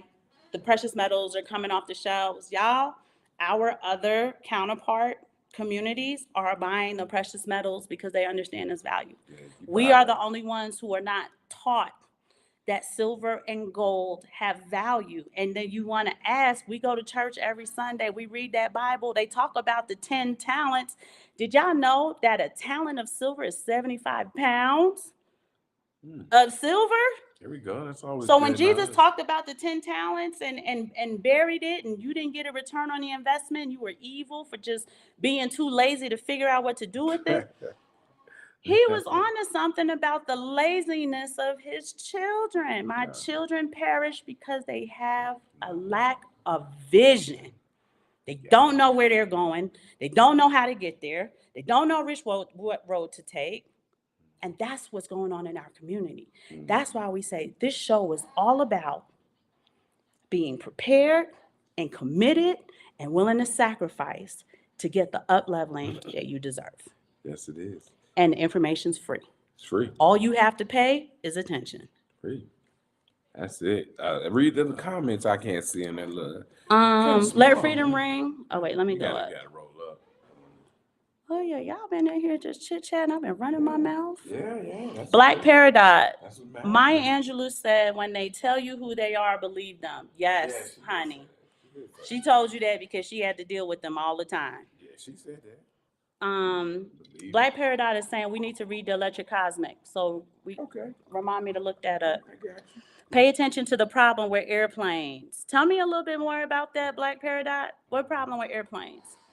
I don't like airplanes, so yeah, tell me. Let freedom ring. You're explaining it perfectly. Courtney's back. Give us some information and or links for Bitcoin and God. I don't have any links. That's the thing. If people are scared to talk about God, Courtney, I'm telling you about my meditations. Bitcoin's immutable. One of the attributes of God is immutability. Immutability. Okay. You know that in the Bible, when God talks about gold, he talks about the refinement of it. And he is the refiner of that gold. And that's what gives gold its value, both spiritually and physically. And here's something you guys may or may not know. I don't have a link for it, but ask the Holy One yourself, right? We all have access. It says, go before the throne of grace with confidence and boldness. Ask him yourself. They say. Gold, and for those of you who've read Proverbs, understand that gold and wisdom tend to go hand in hand, right? Gold is the physical manifestation of wisdom. What does that mean, Aaron? Notice, right, that when you don't know how to do something, you exchange, because remember, the dollar is supposed to be backed by gold. Gold was the commodity. They used silver because it was more divisible. So we're going to take you on a history ride, right? So when you say, well, silver was really the currency of the day, yes, because silver is more divisible than gold.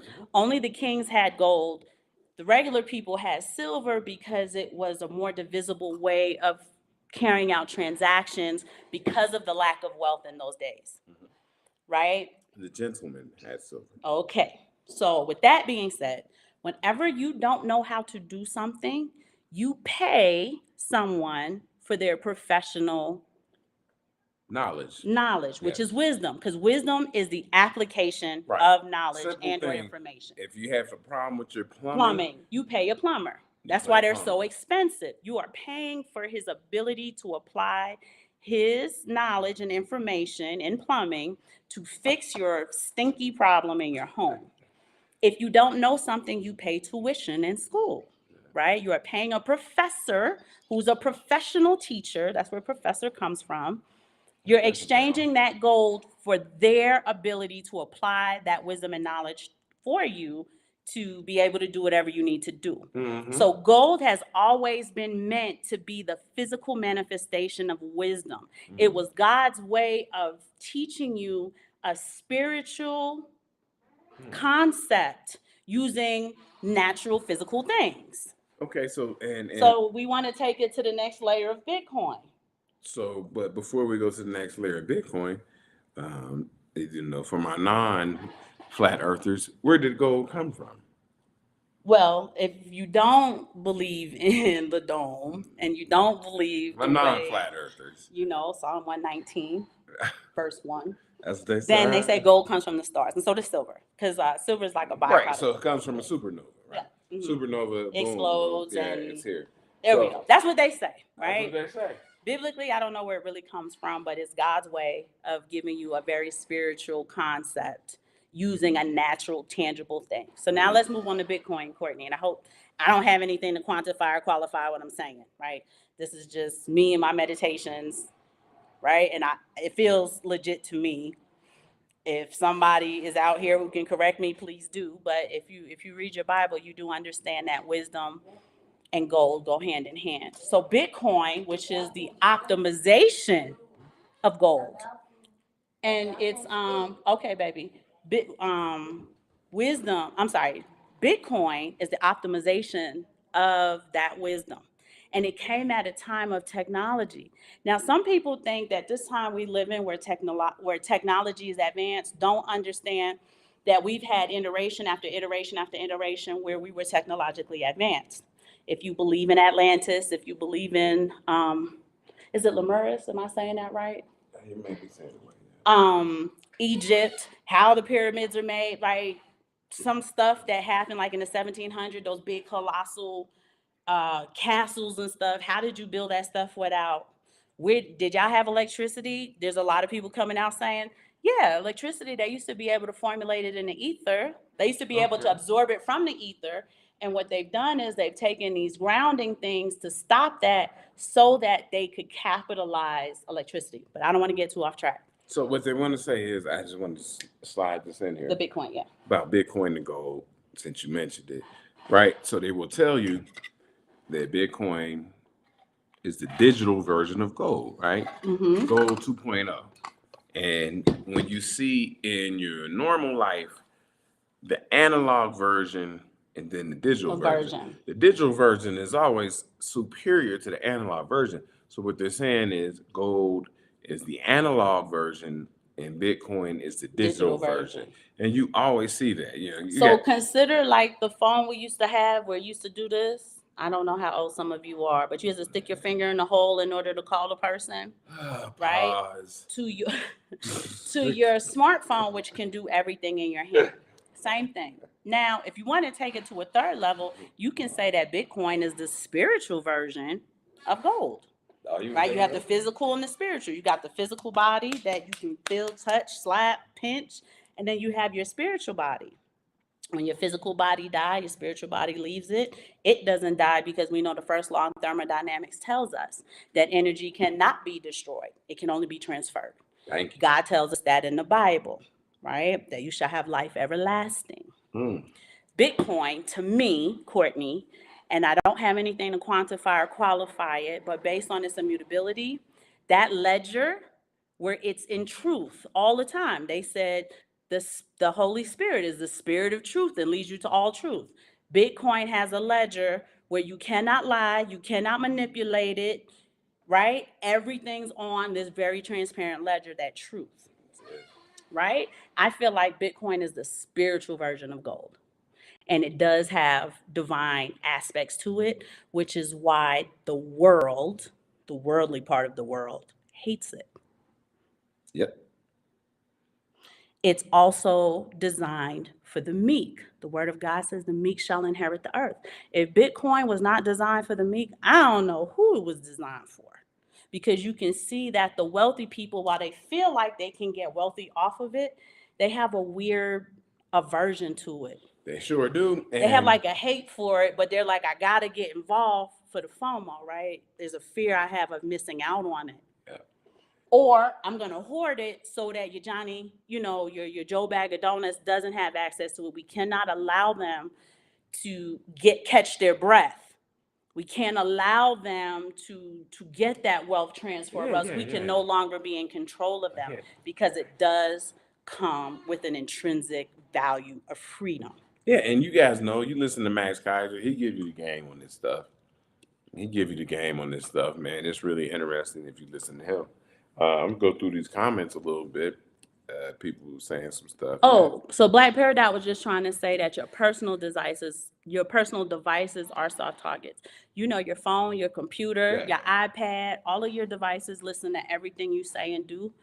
They sell that data to data mining corporations. They are trying to hack the human mind so that they can further control you. That's what the Neuralinks are all about. Yeah. That's what those things are, where you can take pictures with your eyes, you can run back situations, you can see what somebody's doing through their eyes in another country. They want to be able to hack the human body so that they can control it, not to give you any, we're going to make you guys into the transhumanism. They always try to make it this fabulous, we're going to make you like titans. You'll be able to do anything, go anywhere, think of anything. You got AI in your brain. You don't have to use your own human capabilities, but they really want to hack your brain so they can control you. Okay. So you're right about that, Black Paradox. The government issued alerts and restrictions this week for Americans traveling to Mexico. Yes. Puerto Vallarta is having a lot of issues. The Gini coefficient continues to climb as the dollar weakens against the peso. The peso is strengthening.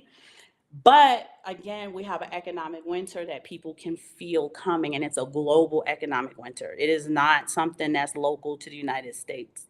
So people are getting desperate. They have travel warnings for Mexico, for Jamaica, for Puerto Rico, for places that have high Gini coefficients, because the people are no longer tolerating your ability to travel and live a great life. They're coming and they're physically harming.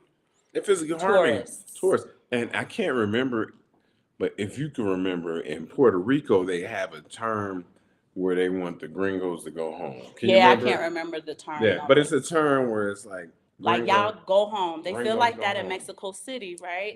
Because they're saying you're running the market rates up too when you come. So Puerto Vallarta, if you go to that city, you're getting a little break than you are in America, so you don't feel it as much. But if we went there, we would feel like we were right back in Florida somewhere. Like these prices are crazy. But the people aren't treating you well. And they're not welcoming you. They're like the tide is turning. And that's why what the flag theory says, go where you're treated best. Pick out a spot that treats you best, then go there. No matter where it is, it doesn't matter. It doesn't matter. You know, you see a lot of places, I see a lot of places on YouTube. People are they're going east. They're going to the Far East. Malaysia and stuff like that. Yeah. Kuala Lumpur. Now that shouldn't keep you from, but maybe avoid those specific places that the travel advisory warns you. There's more to Mexico. What are you going there to do? There's that too. What are you going there to do? If you're going on vacation, go to the Bahamas. Go to a black country. I'm saying though, you know, these people, these women are traveling single. Yeah. You got these passport. Don't be pointing at me. I don't travel single. These passport bros going over there and get set up. Women. Yeah, get set up, man. Get set up for the wet up. And we came as a family, so we come in that regard. Like we're trying to have education and things, and we're not in the touristy areas too, right? Because that makes you stick out. Yeah. If you do go to a touristy place, stay in the touristy place. Two, what y'all don't know is that a lot of Caucasians, I'm telling the truth, travel and go looking for drugs and stuff. And that's how they get in trouble. They're looking for drugs. They're looking for sex. So they're already dealing with nefarious characters and locations. Then when they get hit over the head, they want to cry victim. Yeah, that is definitely. And that's typically what's happening when you see the Gini coefficient, because a lot of times those people don't have access to you. That's a lot of problem. And when she says drugs, it's not always, like cocaine or something. They might be just looking for something like Vicodin and trying to go to the pharmacy and get this stuff and that stuff. But they're dealing with nefarious characters in order to get those things. Yeah. And that's how they get themselves in trouble. So when you start reading stuff, you start reading into you're like, okay, yeah, you did do something stupid. So how you traveling? And you making the block How you traveling? I mean, I'm just saying is, travel with some protection as a woman. Speaking of silver, did Bitcoin overtake silver by market cap? I thought it did. It did and it didn't. It was back and forth. Okay, so it's right there. It's right there at that borderline. But yeah. So that's crazy. That's crazy because I'm a big silver fan, so I'm like, hey, it overtook silver. We want to shout out the Colonel, Crazy Bronx Don. Oh, Colonel, you on here? Come on, Colonel. He just logged on, and we about to log off. Come on, Colonel. I just called you, man. You ain't talked to me. Cousin Ruel, how you doing, Cousin Ru? Right, content Cousin Ru, how you doing? Black Paradise said, tequila toast to you, Simon. For I am taking a shot of Mi Familia Flores Anejo Cristalino. That sounds good. Yeah, come on. We rico, Black Paradise. What are you drinking today? It's not Tequila Tuesday, but we're going to tell y'all anyway. I'm still in Romero. Really good. Viuda Romero. Still really good with spider on it. It's good for you. It's good for you. The blue agave is good for you. Keeps your blood sugar down. And then the Crazy Bronx Don said, not sure what the head was. The old rotary phones. Thank you, Cousin Ru. I could not remember the name of the phone. Parts falling off the planes in mid-flight. Oh, that's bad. I don't know why they're not. Why aren't they maintaining their planes? Let Freedom Ring said, good points. Ledger, that's the key. Black Paradise said, that's right. Crazy Bronx Don said, I'll have superpowers. Not Jamaica, Bahamas, yep. Black Paradise said that part, Simon, absolutely not sure. Stay away from the tourist areas. If you go to the tourist area, stay there, right? There's nothing wrong with that. It's when you leave the tourist area, you stick out like a tourist, and that's where you get in trouble.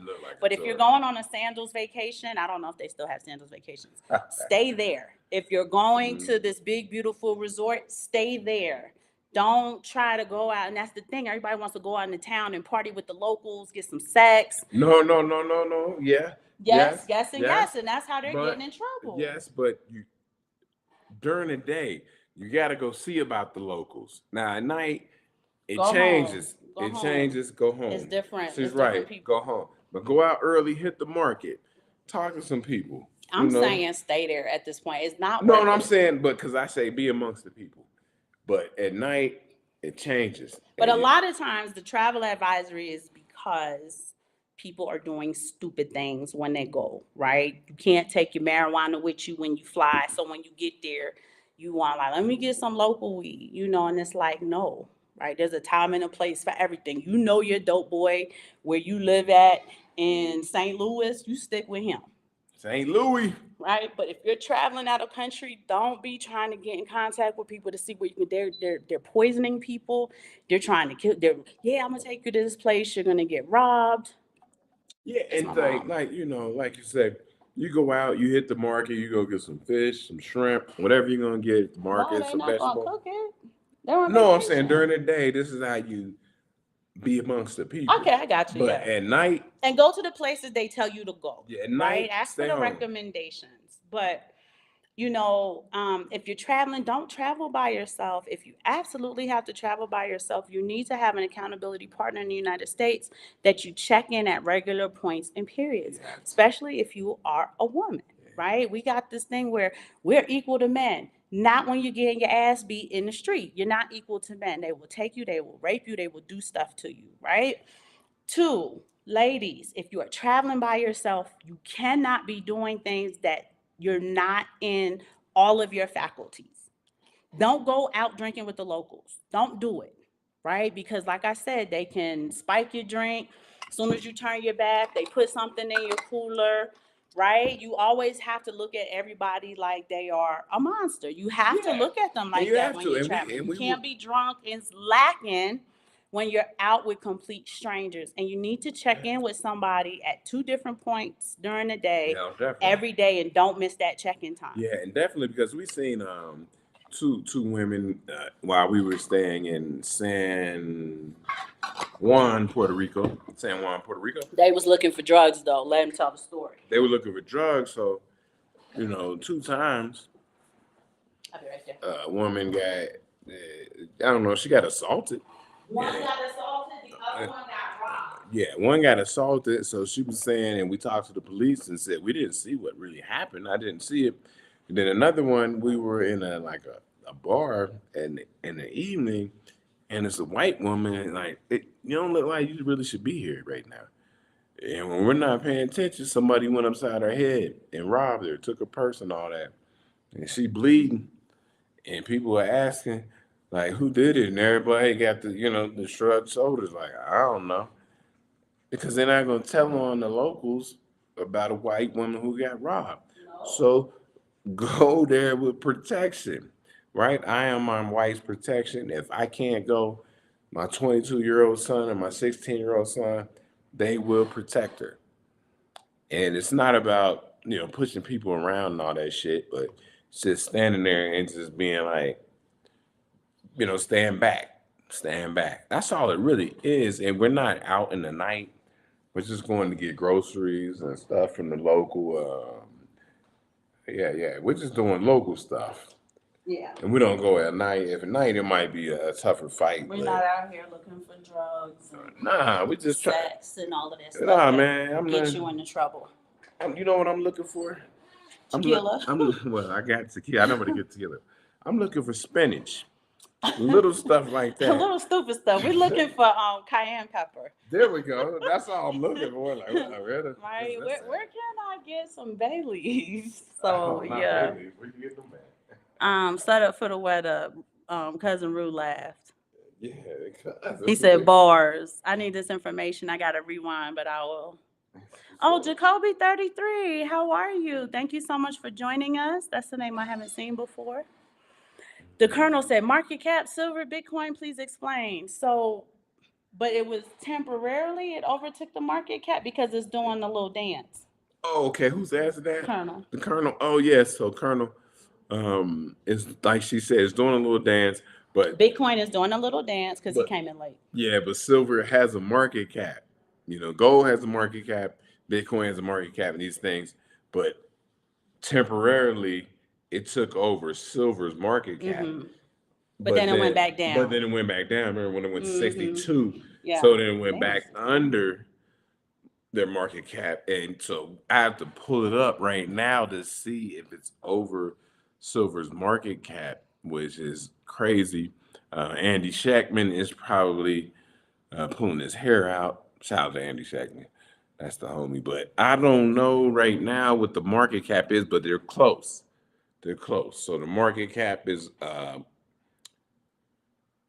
what would you say, 1.45? Right? We would have to look it up. You want me to look it up? Yeah, let's go ahead and look it up. All right, we're gonna look that up. Timadon is using a ledger right now. Any cold storage I should be using.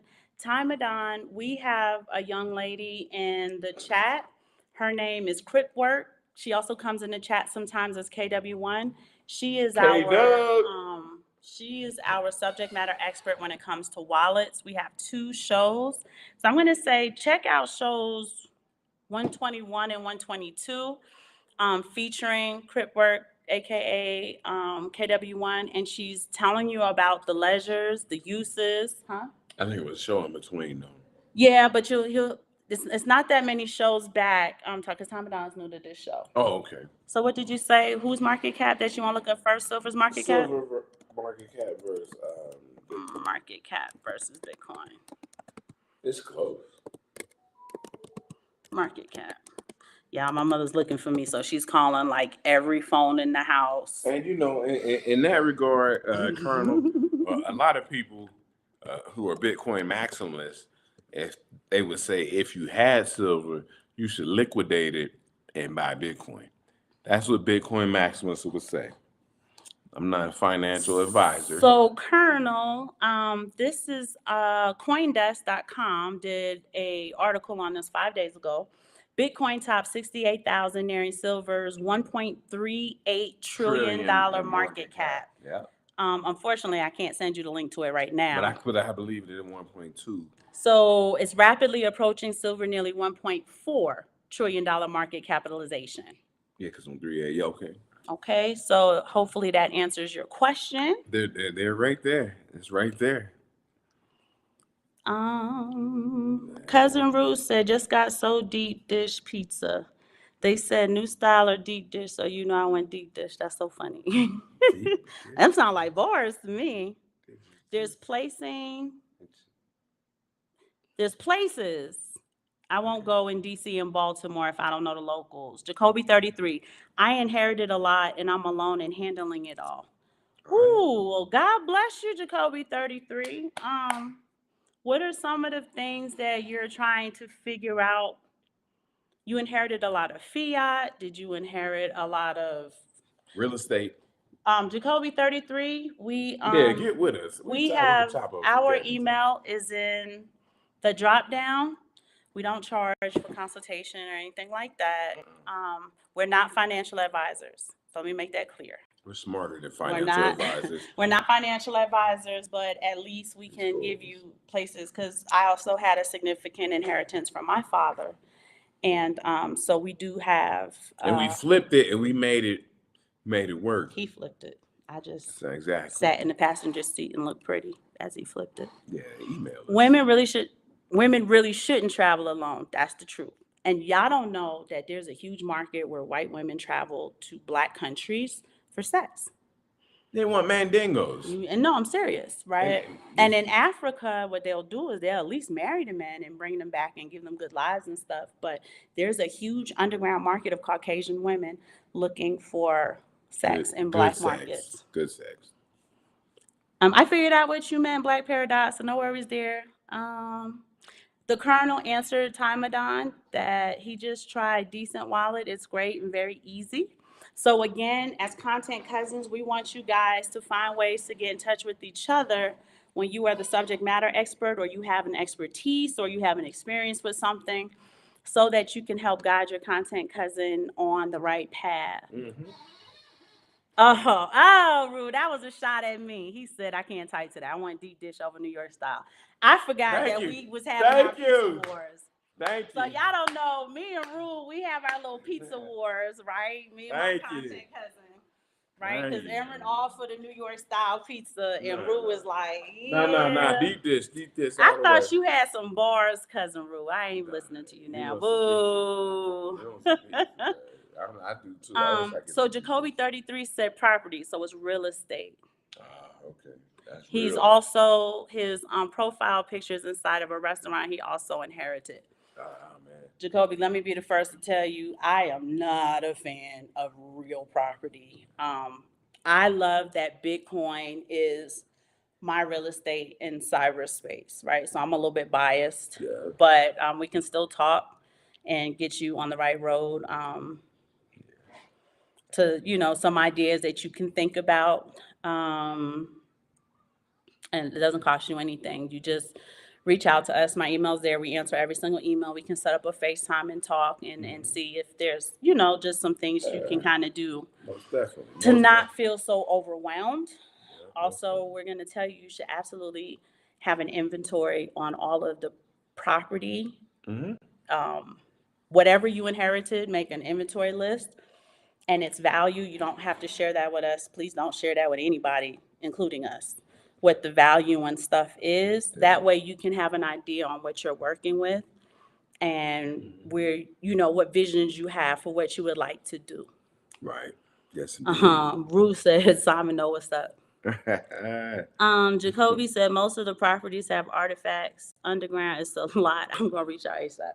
I pray that we can help you, right? I'm feeling overwhelmed with you, Jacoby. We can start digging. Right? All right. He done found a way around the Arctic wall in one of his properties. We can go see the beans there and stuff. But I do want to say one more thing. There's long comments here. About Bitcoin. It's Black Paradox. Oh, okay. Trying to figure out how to switch Lido ETH back to ETH, but Ledger nor Trezor is making it easy. Cryptwork, are you still on, sweetie? Because she may know how to do that. Black Paradox, let me get you in touch with Cryptwork, aka KW1, to see if she knows about a ledger that can help you to easily do that. You will have to email me, Black Paradox, so I can put you in touch with about to call her by her name, with KW1. Yeah, that's a tough one. Because she plays with all of the wallets, all of the ledgers. She knows what can do what, which one is easy to do, some of the things y'all want to do. So Black Paradox, get in touch with me so I can get you in touch with KW1 Cryptwork, and that way y'all can talk and you can tell her all of the things that you're trying to do and which ledgers will work best. The wallet ledger. See, that's what I'm not sure. Nicole, that's her thing. That's what she does. Yeah. The Colonel said Uphold requires facial photos with each Bitcoin and ETH withdrawals to wallets. Really? Now? As a security. I haven't withdrawn anything. Because there's so much hacking and stuff. Yeah, they tripping, man. You can't do nothing, but that's a wallet. Well, I don't know, so we gotta. I wanted to say one more thing about Bitcoin, and it's your call. Oh, this is what I wanted to say, because we were talking about, Courtney had got me on my path about God and Bitcoin. Oh, yeah, there we go. We live in a world full of lies, right? Just everything is a lie. We're always finding out we've been lied to about this, and NASA means lie, and this was a lie, and that was a lie, and they were lying about this, and these aren't the real you-know-who's, right? Just like Jesus said in Revelations, and so on and so forth. Even down to the money, right? When I told you that gold was the physical manifestation of wisdom, right? Which is the application of knowledge and information. That in itself needs to be a truth. What did the world figure out how to do? They figured out how to take that application of truth and turn it into a lie to keep the truth for themselves. Okay. Which is what they often do, right? So you have the printers. And when we talk about the printers, remember, the money's not backed by anything. And then all of the money of the world was backed to this money that had no backing, which made it all a lie. Think about what I'm saying now. Spending it. Right? He's spending it. The people who are closest to the printer get the most value from the money that's a lie. So what are they called? And then they're called cotillionaires. Oh, man. And then we, at the very end of that web of transactions, we get the least amount of it. That's why 87% of the purchasing power in it. Thank you for whoever tilted my crown earlier. I think it was Wall Street. Money's not worth anything by the time it gets into your hand. And you go and you have to work harder for this thing that isn't worth anything to get less of what you used to get before. Dang, she's going in. Go in. Bitcoin. when we talk about the truth of it, from the way it's mined to the having, the supply cannot be manipulated, right? The 21 million is the 21 million. There's no Bitcoin cotillionaire. The truth in it, the transparency of the ledger, to have something so true in a world full of lies. Think about what I'm saying to you. So hold that, right? Put that on the side of your plate. Oh boy. Back in the day, you used to be able to trade your money and get a tangible item in return. Redbox, right? You go Redbox, you get your DVDs or whatever, and it went from you being able to keep the DVDs, Blu-rays, and all of that other stuff to you can rent them now. So you paid for it, but you don't own it. You got to give it back. You give it back. Blockbuster started that, right? Okay. Now it's Netflix. I just paid my Netflix bill yesterday. It was $17 and change. I don't know why. It used to be like $8.99. I don't know how I got to $17. My girlfriend's crying that Netflix is $26. You don't own shit. You just stream it. We used to have something called, we used to have Apple Music, Simon and I, because we have all Apple devices. We bought thousands of songs, but they were ours. And then it went away. And so did our songs. So you took our money, you took our tangible item that we paid for because Apple Music is no longer, right? We still have what we got. It's obsolete. So now I get to pay $10 a month for Spotify. We don't own any of that music. This is true. Now they want to give y'all the metaverse. First of all, the word meta has death in it. I'm not even want to. And verse means song. So death verse. Okay. I don't care if y'all love the metaverse. Y'all keep your emails to yourself. Understand they want to take you out of your tangible reality that you have control over and put you in a virtual reality that they have control over. And in this reality, they can immerse you in signs, symbols, and just almost now the reality that you pay for your reality. Right? You pay to be in it, you pay for it, you pay for the things around it, and they want to put you in a virtual reality, and they're going to figure out a way to monetize that. They have real estate in the metaverse that they claim, you can NFT it, you can do all these great things, but at the end of the day, you don't own shit with it. Okay. But I just want to show you this world of lies that you live in. Mm-hmm. Right? You have access to your Bitcoin. While it's digital, you can see the ledger, you can see the transactions, you can see the going and comings. There is a truth that comes with it, and that's why they hate it. They hate it. And we're going to do a show on that because she's got really deep dive on Bitcoin and but I don't have no, links or nothing. Oh, okay. She has a deep dive into Bitcoin and a higher level of spirituality. So yeah, let's go in these comments, man. Talk to our people. Our fam. What's up, family? We love you, family. Black Paradox said that they didn't know that, Colonel, so thank you for the heads up. Colonel said, yep, it's the security measures. Cousin Ruth said 100% the printers get the most value of the money, right? The cotillionaires. Because they really create the lie, they get the most value from the lie that we just regurgitate to each other.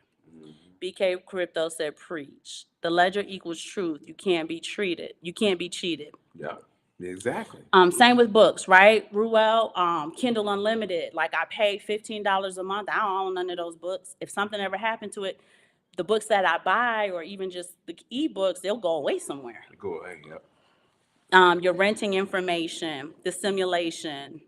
Timadon said, I watched Ready Player One. That was such a good movie, wasn't it? Demolition Man so many times, and they show exactly what's going to happen. That's right, Timadon. Y'all look up Revelation of the Method. That's what they use movies for, to tell you what they're going to do to you, how they're going to do it, how they're going to exploit you in a way to cleanse and or prevent their own karma. We know the Bible tells us they ain't going to be able to prevent or cleanse it. Yeah. Welcome to the decentralized world. Crip work, she's back.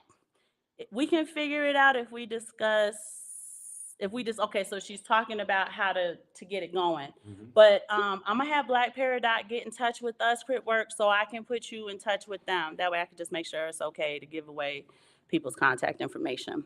Y'all know what the older books have the most true information. Yep. Soon books with currency too got a snail mailing of a company buying books. They want you to own nothing and be happy, and that's what they want at the end of the day. They don't want you to own anything. They don't want you to have anything, and this is why there's such a hard push and aversion to Bitcoin, because they know that this is something of truth, and with truth comes freedom. The Lord said, and the truth shall set you free. Yeah, and they can't do. You could own Bitcoin, right? And nobody really knows that you own it. That's I true, mean, too. unless you tell people, nobody knows that you own it, and so that you can actually own something of value when they're saying we want you to own nothing and be happy. They could look at you and say that's a person who owns nothing and they're happy, but they might own something. They likely do. You can tell by their mindset that they do own things of value. And what can they do about it? Right. So, and the word of God also says, and he who is set free is free indeed. So, for Courtney, who was asking how I put the two and two together, that is why I put the two, because I'm aware of the environment of lies. And then you have this big, bright, gold truth pill, right? And there's only 21 million of them. Yeah, gold pill, 21. Right? And it just shows you the scarcity of truth in a world full of lies. It shows you the value of truth in a world full of lies. It shows you the freedom of truth. The Bible tells you, and the truth shall set you free. And he that is free indeed, right? It's the word of God.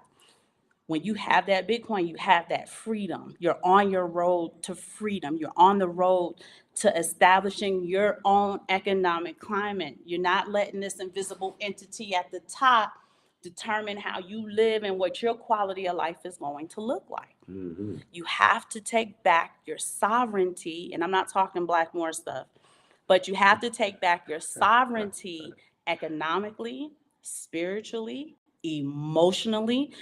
I watch people get so upset with the narratives that are out here on social media, and I'm just like, you don't even have a dog in that fight. What are you getting upset about? Yeah, you do see that. You do Right? see that. Don't let these outside things control your emotional health, your mental health, your intellectual health. So They want you to own nothing and be happy deep. So Timadon, I don't know if you're aware of that. The gentleman who coined that phrase, his name is Klaus Schwab. yeah. And he's the president of the World Economic Forum, which you typically see as WEF. So that's the smart cities, that's the universal base income. Yeah. That is, they're trying to find a way where we as a people don't take their foot off of our neck. Yeah. That's why you got to own your stuff. And they keep trying to remix slavery, indentured servitude. Exactly. See, they keep trying to remix remix it. And that's why silver and gold is good. Silver right now, because of the silver to gold ratio, you want to be grabbing silver right now. And but have some gold, have some, Yes, if you have the capital for gold, I never discourage people who have the capital for gold to purchase it. It's also great for your physical and spiritual nature, to hold it, to handle it. Let your children hold it. Let your children handle it. I see a lot of times in our silver group, when babies are born, Caucasians will take that gold coin and put it right on the third eye of that brand new baby in the hospital, fresh out the womb, and bless that child in wealth. And you're like, that's the start. We ready to get into y'all done stole our stuff from us and you're using it, right? So you can have more than one. You don't just have to be Bitcoin. You don't just have to be precious metals. You don't just have to be XRP. It's what your portfolio is for you to have your own mini market of investments, right? You're supposed to be your own little ecosystem, your own economy, your own marketplace, your own kingdom, in a sense. Should I buy Bitcoin on an exchange or a brokerage? Thank you for joining, Panthers are Kings. Well, I mean, we're not financial advisors, but I will say Most people will tell you not to keep your Bitcoin on an exchange. Don't keep it on the exchange, right? Right. So if you're just buying Bitcoin, I would buy it from a brokerage. As your question, you can keep it on the exchange, get percentage from it, but Yeah, I but would when the say, exchanges go down, they keep yeah, your stuff. I, They tell you never leave it on the exchange. I would say buy it from a brokerage where you, right, Mm-hmm. where you own the what? How do you say it? What, baby? You own the 24 seed phrase. Is that right? Oh, okay, your Yeah. phrase. Mm-hmm. Yeah. Make sure wherever you buy it, make sure you know that. Don't leave it on the brokerage, not right now. Don't leave it on the exchange. Did I say that wrong? Yeah, you said don't leave it on the brokerage. Don't leave it on the exchange. Don't leave it on the exchange. I'm sorry. I've been drinking tequila. It's Saturday. But yeah, no. Exchanges have their utility if you got the money right now and you can't get in touch with the brokerage and all that other stuff, right? Go on and buy it from Cash App and then maybe move it over. Well, no, because Cash App is very safe because Cash App is a wallet.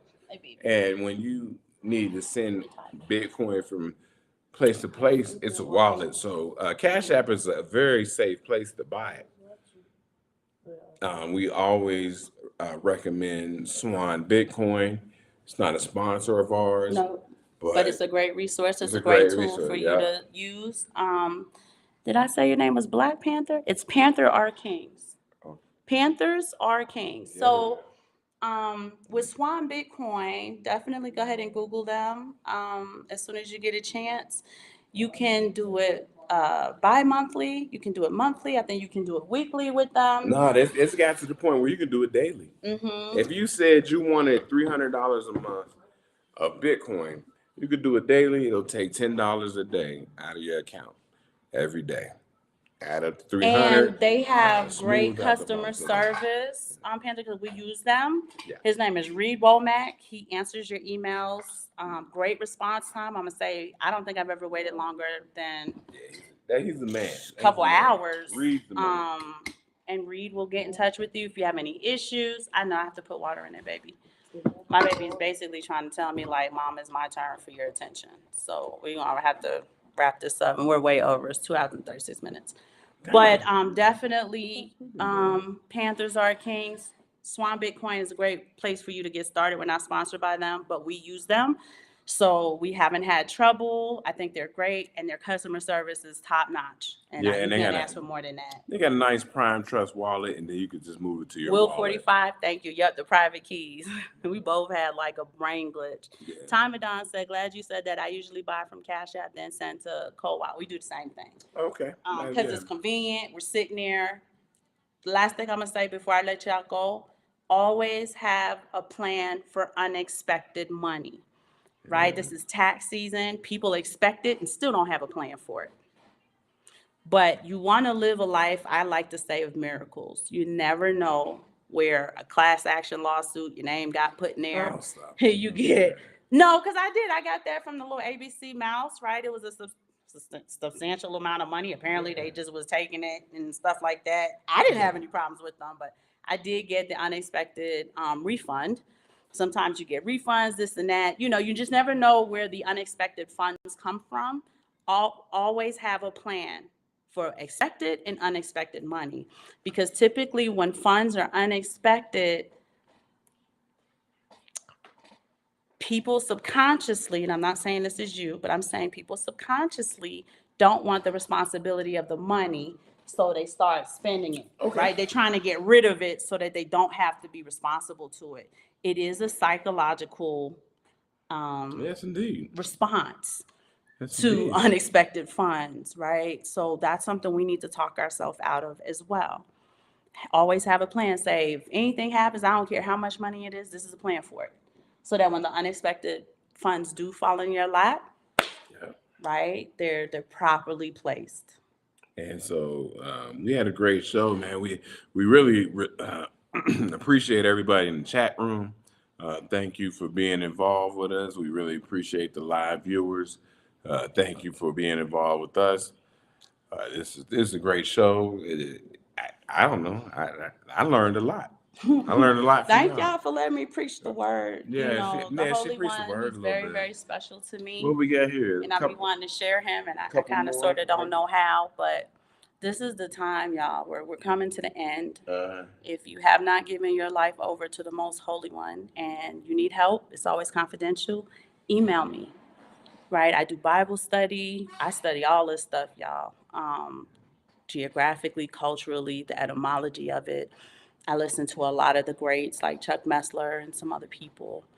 But if you want to turn your life over to God, and this is the time to do it, if you want to get back into the swing of things, whatever it is that you know the Holy One is leading your heart to do, if you just need to know where you can start, you can always start with your family, right? As the first family of Bitcoin, we're also the first family of the Most Holy One. We will always, always, as for me and my house, we will serve him. Yeah, we are fam, so just call us and we can help you. Let's read these and get them. All right, and then we're going to get up out of here. I'm just going to read the last of your comments. Let Freedom Ring said, this was a great show. Keep up the good work. We are the best. BK Crypto said, we had a live today on Stacks about our people in Bitcoin. Great work. Awesome. Good job. Yeah, that's what's up. Peridot asked if we're aware of TradeStation's platform. I am not, Black Peridot. BK Crypto, y'all support your cousin BK Crypto and buy some of his swag. Cousin Rue said, great show, content cousins, appreciate y'all. Y'all check out Ruel's show, check out Stack Show, check out Trek with 2Ks, aka PFC Wells. And let's start the behavior of supporting one another in all that we do. What's that last comment? That's it. Great show, content cousins. That was Cousin Rue. Great show. All right, we love y'all. All right, you see it's getting dark. Yeah. I lost my son. Bye, y'all.